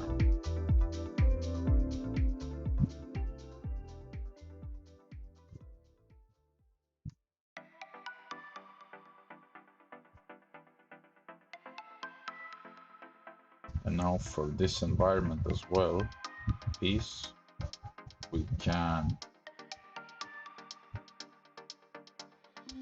do this. We can keep it low.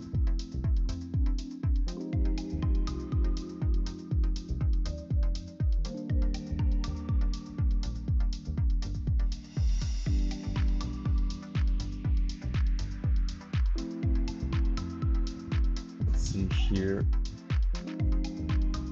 Turn off the set lighting. Let's turn off these lights here as well. Okay, so that we don't see them affect our lighting here. And now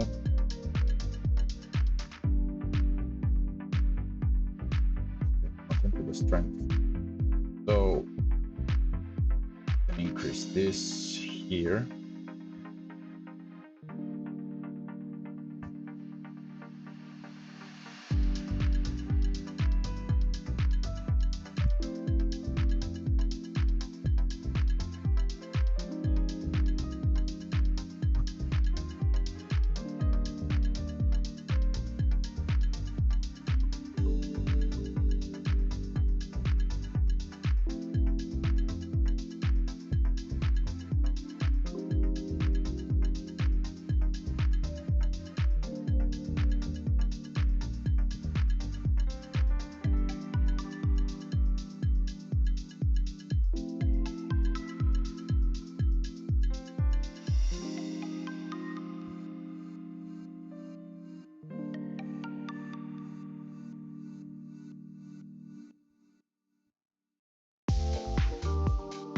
Like this for the moon. It's like moonlight color or something coming from the outside. This could work.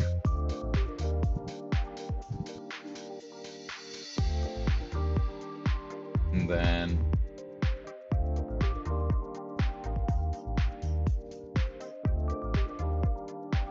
we can have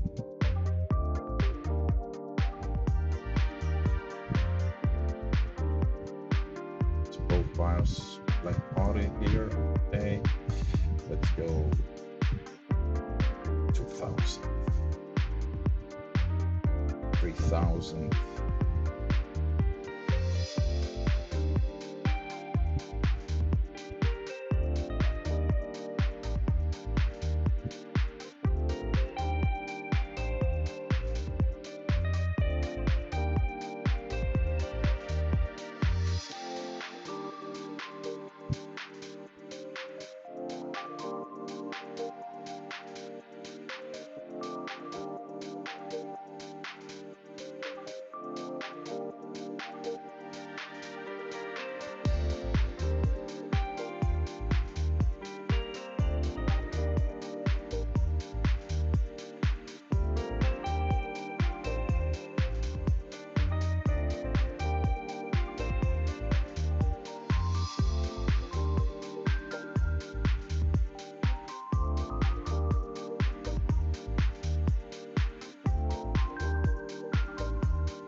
A bit less warm, so saturated. Something like this will be fine.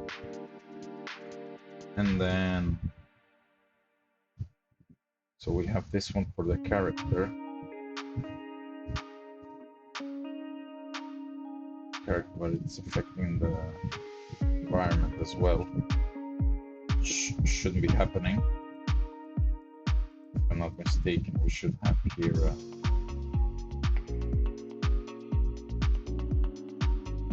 light that should do it as well. That.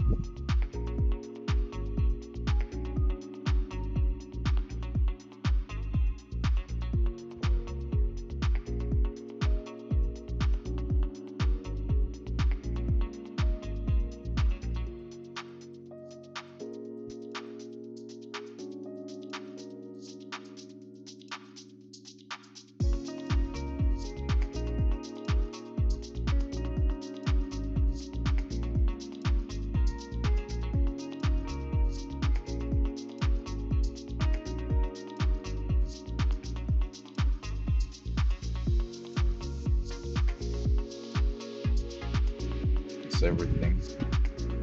Yeah, so an angle like this is not what we want.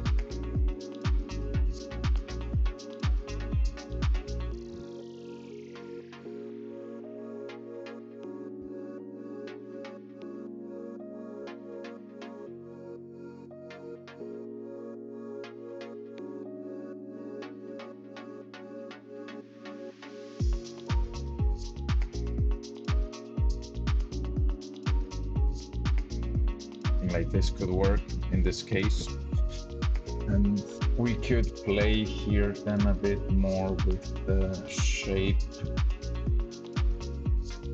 add a bit more here, so something like this could work, because then we will have other lights that are going to be affecting character. So let's split body here, the same one, and see here this light now.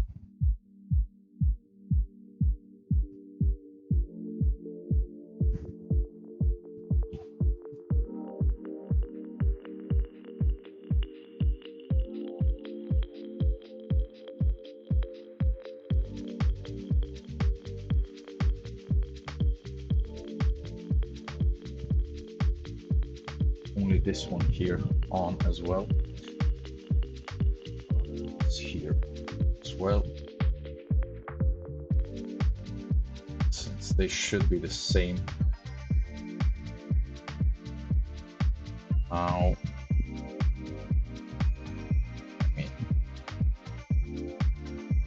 it's a bit weird. It's supposed to use the node and the color of the emission, but then the color here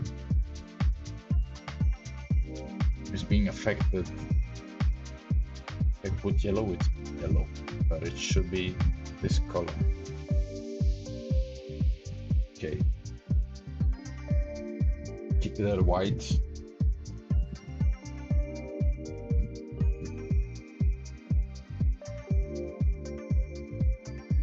This.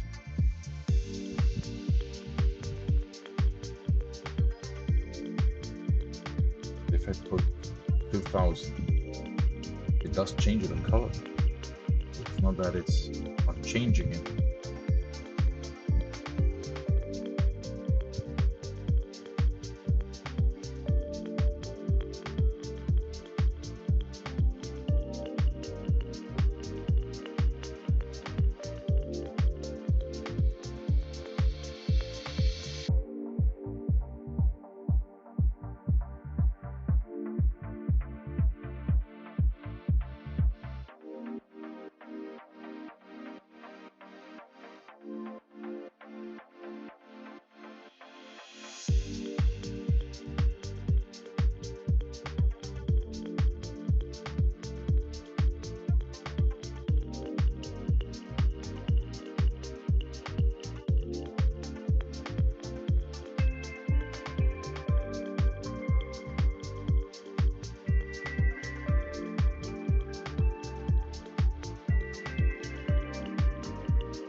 Okay.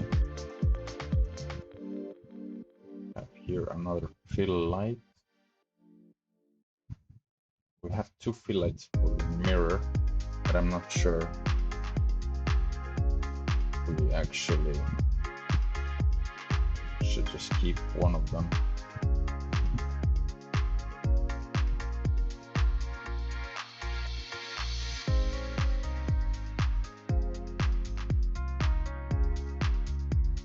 Because now these lights are getting definitely out of hand with the amount of saturation that is going on. Let's go a bit lower here.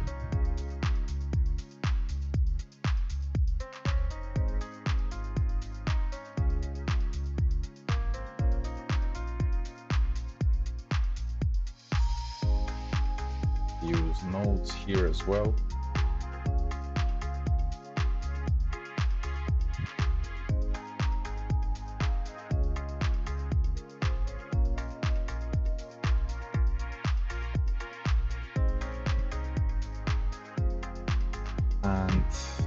let's see here, we have here this one. This one is as well connected. It's in the character layer. Let's desaturate this here as well. Maybe for the night scene, we can do something different. We can maybe keep the lights very subtle, and then we can add this type of tint to the scene.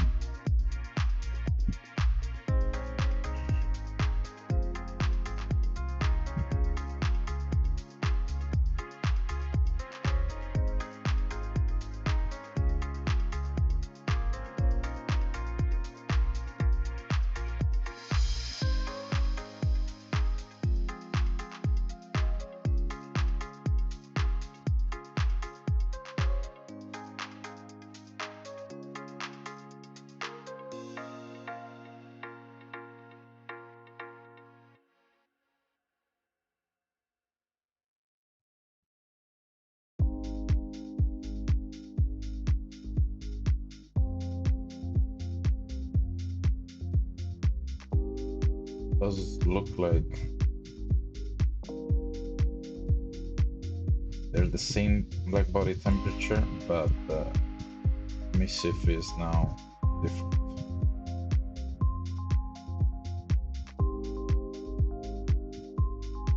Let's keep them white. It's better that way for sure. Okay. So now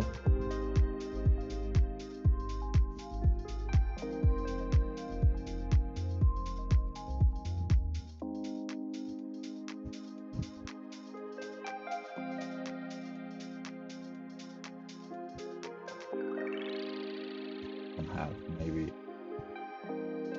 a bit of light coming through here. We can use as well here. Connect this one here, something like this.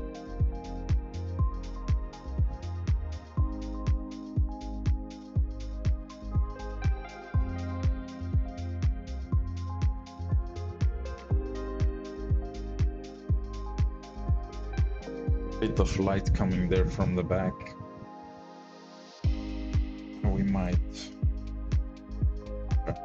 turn down even further.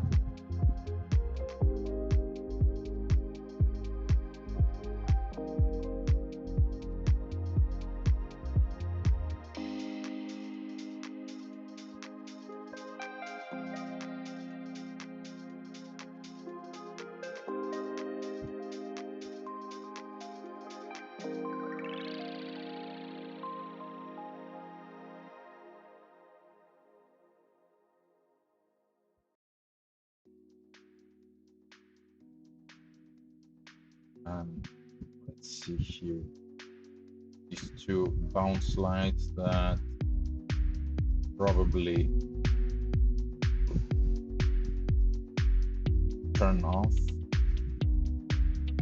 Probably we might keep one just to have then a bit of extra information there on the floor, like we did on the daytime scene, just because it's quite dark in that part there.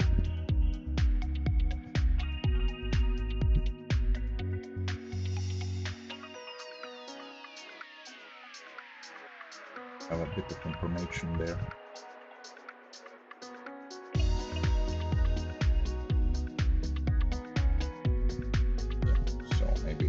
Let's put it to 2.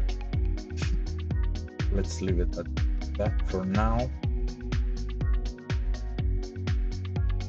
Then we will definitely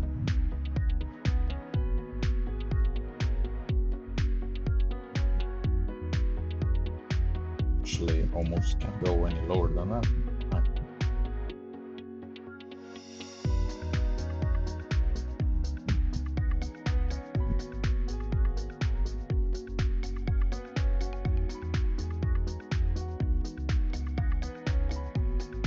divide it by 2.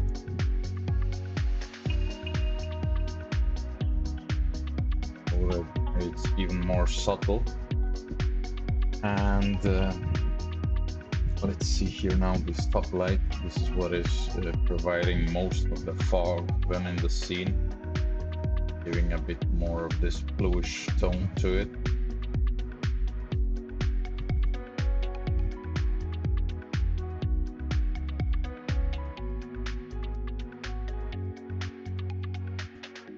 And then we have these 2 bounce lights for the mirror. This one. Yeah, it's for the table as well here, this one. If we turn them off, as we get too dark, doesn't feel like it's getting too dark. Bit maybe. You can have it be like this, super low. Just so that we don't go into black values.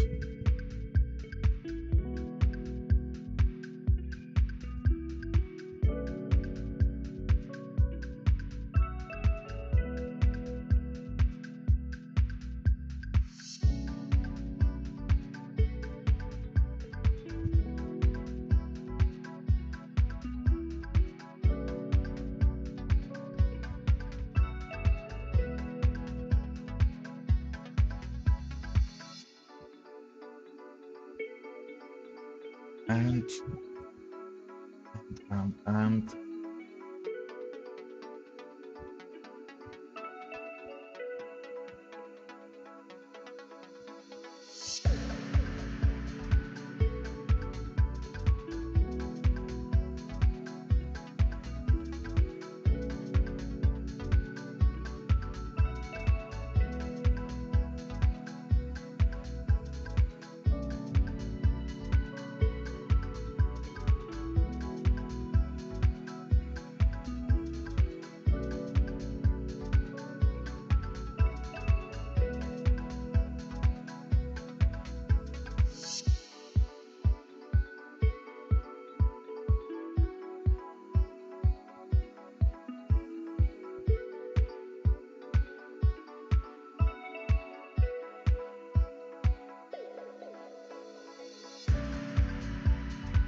okay, checking some settings there for the rendering the animation as well. Maybe changing some settings here probably for the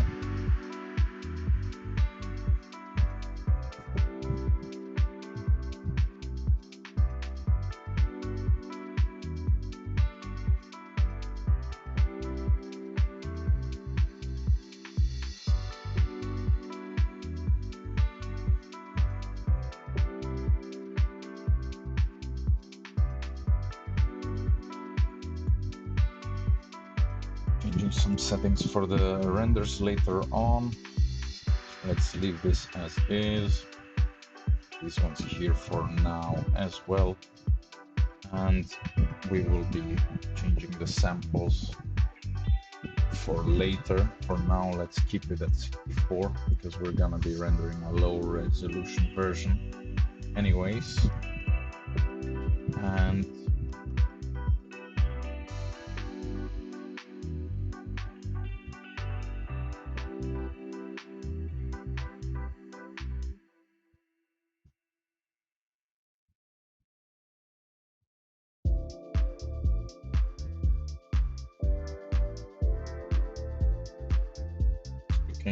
looking nice. Frame 82.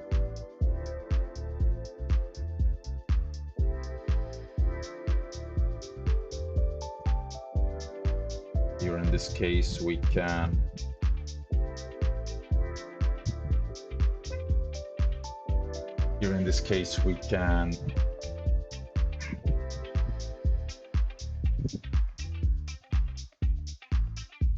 play a bit with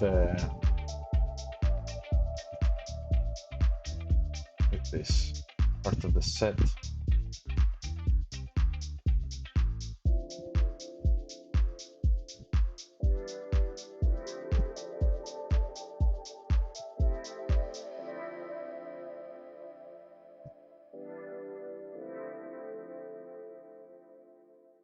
Here almost looks like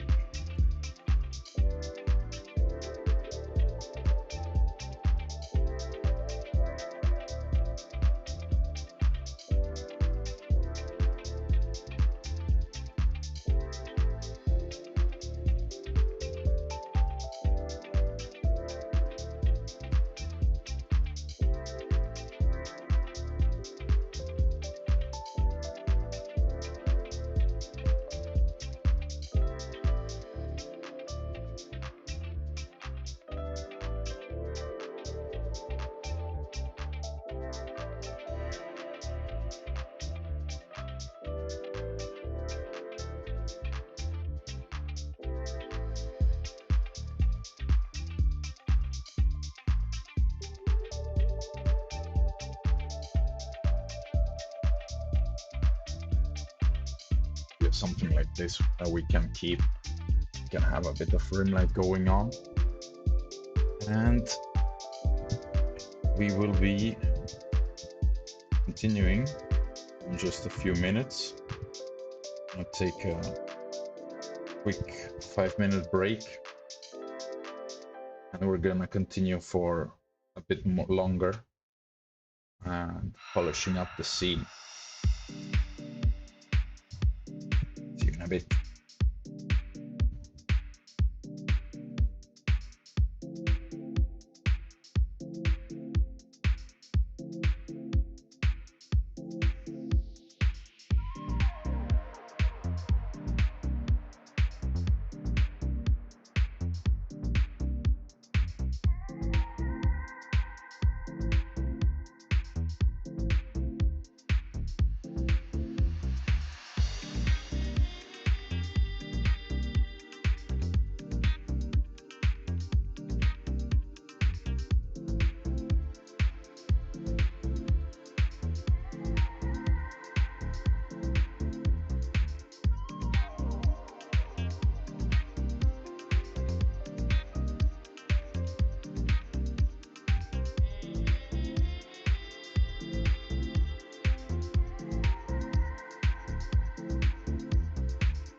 Okay, we are back, and let's continue. I'm gonna be on for maybe.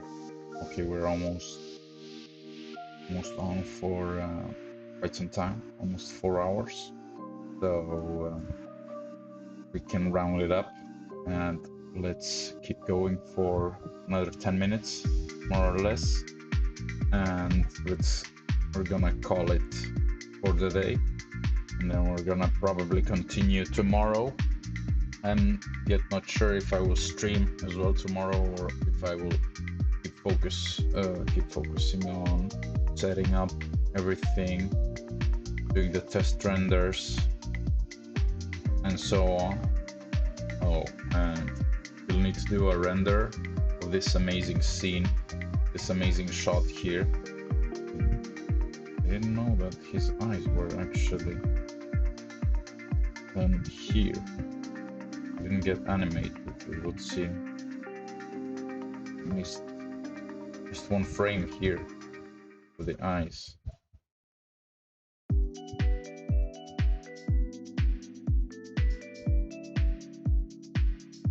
So we have this.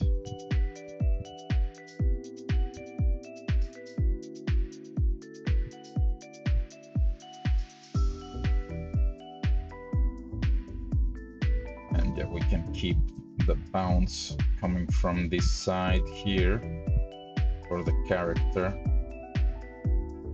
Can even go a bit closer here.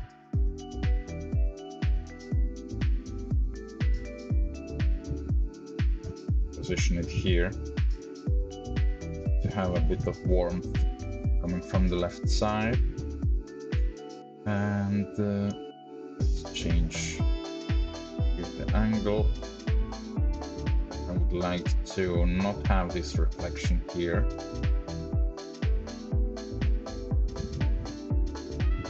So this is going to fix the problem really quickly. And let's go further here. Important parts are the bits of the animation, and checking the different frames here to see if they're matching, if they're looking okay.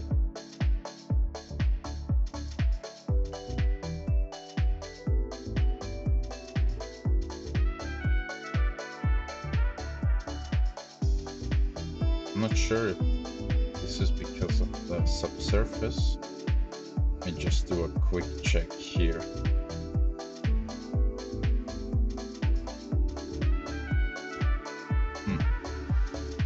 Looks like it is. Yeah, it's almost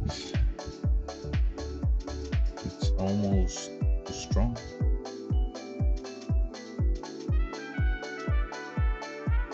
What can we do here?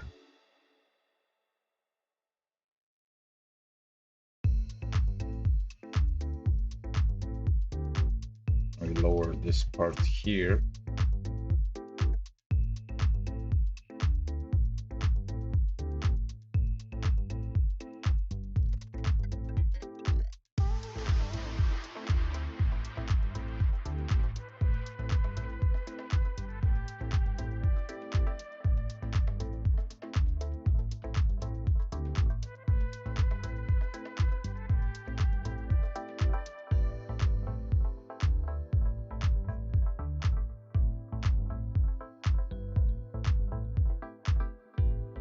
Something like this, to have it barely then on.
Let's see here. Did we miss anything else?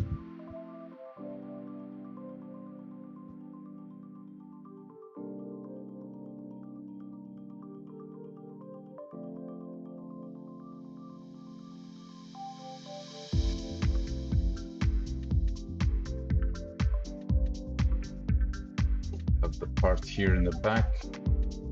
This one is fine. We have this part here is working well. This one as well. The character is working as well, and these two.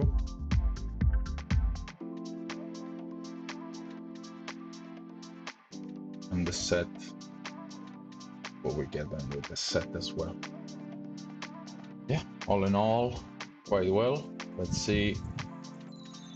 We are just getting close to the 4-hour mark.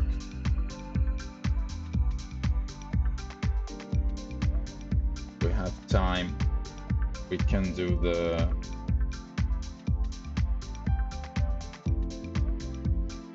maybe here, copy this one here, and let's do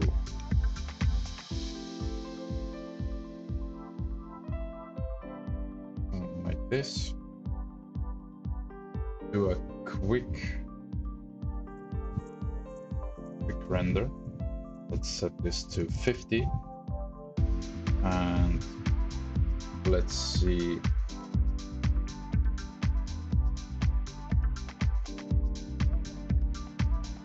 I believe it should render quite fast, so that we can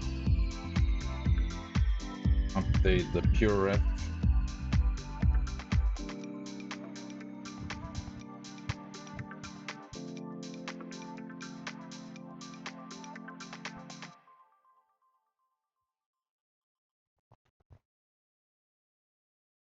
Now, because of the setting, I think the one that I picked for facial BVH, I think it took longer to render, to start rendering. So here I'm gonna switch to this view here. It's going to be more visible.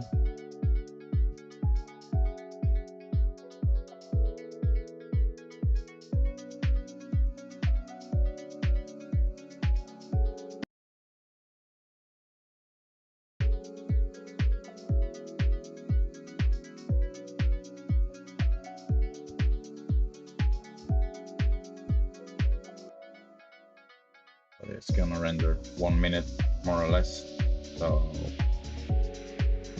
it's fine, just fine.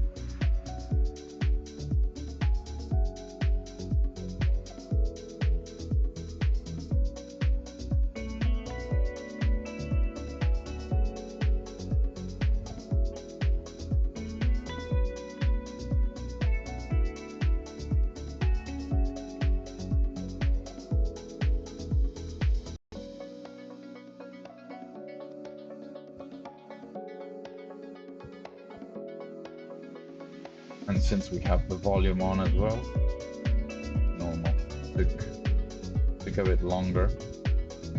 Okay, now we can see as well that we're gonna have to do some work here on the floor, since we have here now a bit more light coming through. We can fix this then for the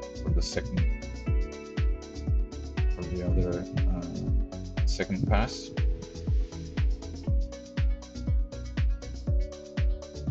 So let's put a few closer together. So now we have this one here, and let's switch over to the daylight scene. Let's go to frame 153, and let's let's switch to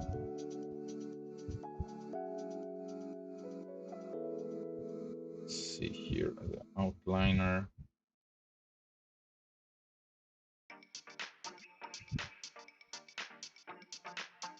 This one. And let's do a render.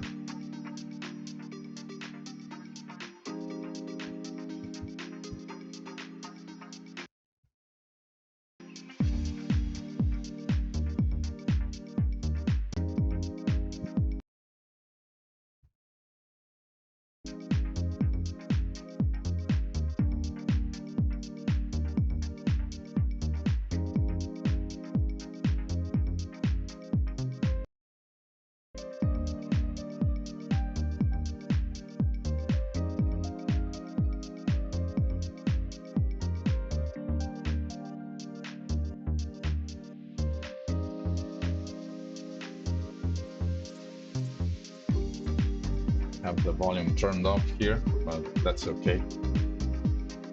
Doesn't matter. We're gonna turn it off later on, or we're gonna just use the mist pass inside of Blender for create a fog. Just wanted to see how this one might look. For example, have something like this going on. It's not too bad.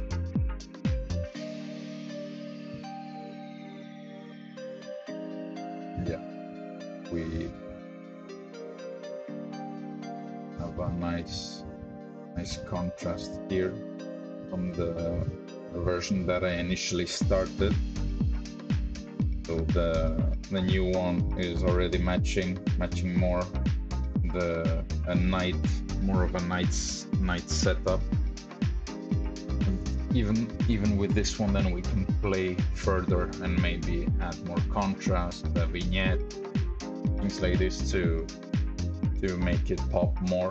And though here, this part, we could maybe have it here.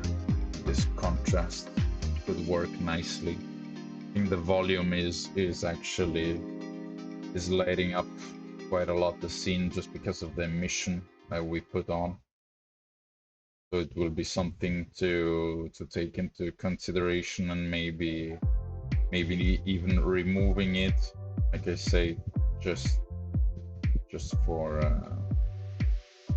the sake of the overall scene, not to have it washed out too much in the end.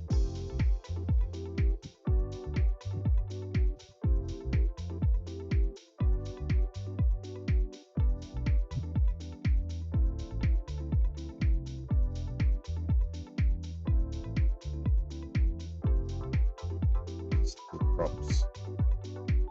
Okay. 2 minutes and 3 minutes. Okay. One is actually taking longer than I expected, and it's without the volume. Not sure, is it because of the light bounces here because of the contrast? We have here this stupid light still on. It's not light linked properly. But well, we're just gonna be a bit over the 4-hour mark. Should also finish now.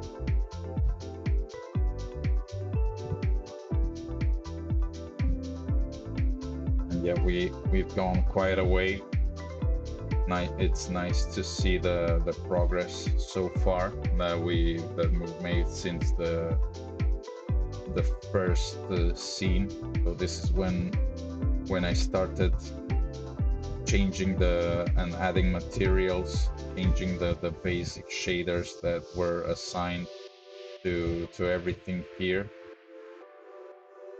fixing the shading errors that a lot of the props had in the environment, and then bit by bit adding translucency to different parts, adding roughnesses to the table, playing with the floor as well, adding some that here is better visible, the like dust on the floor. Here it's now quite dark. This scene definitely gonna need to check. Maybe I have some things off there.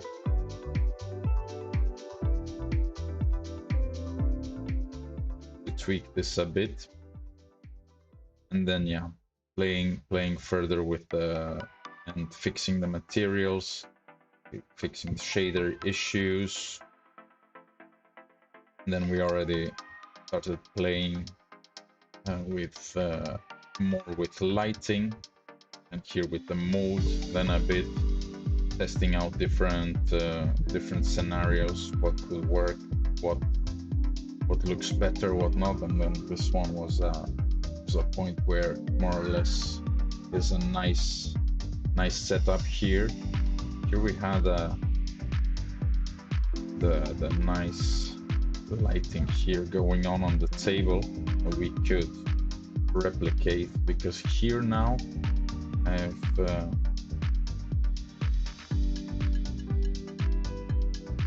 I've now gotten quite dark values that I'm gonna have to address compared to the version before. So this one we're gonna have to address a bit, but then this part here is looking okay. The lighting is coming and focusing here on the character, and then we have the night scene that isn't looking quite nice as well. And yeah, we're gonna wrap it up here today, and then we're gonna continue on either tomorrow or the day after on the live stream. I will continue working on off stream as well, setting up the fusion scene so that we can do the post and render out the different shots, the animations, and yeah, we can put it up on our portfolio. Thanks everyone who stopped by. If you like this type of content, click like, subscribe, and see you in the next one. Bye bye.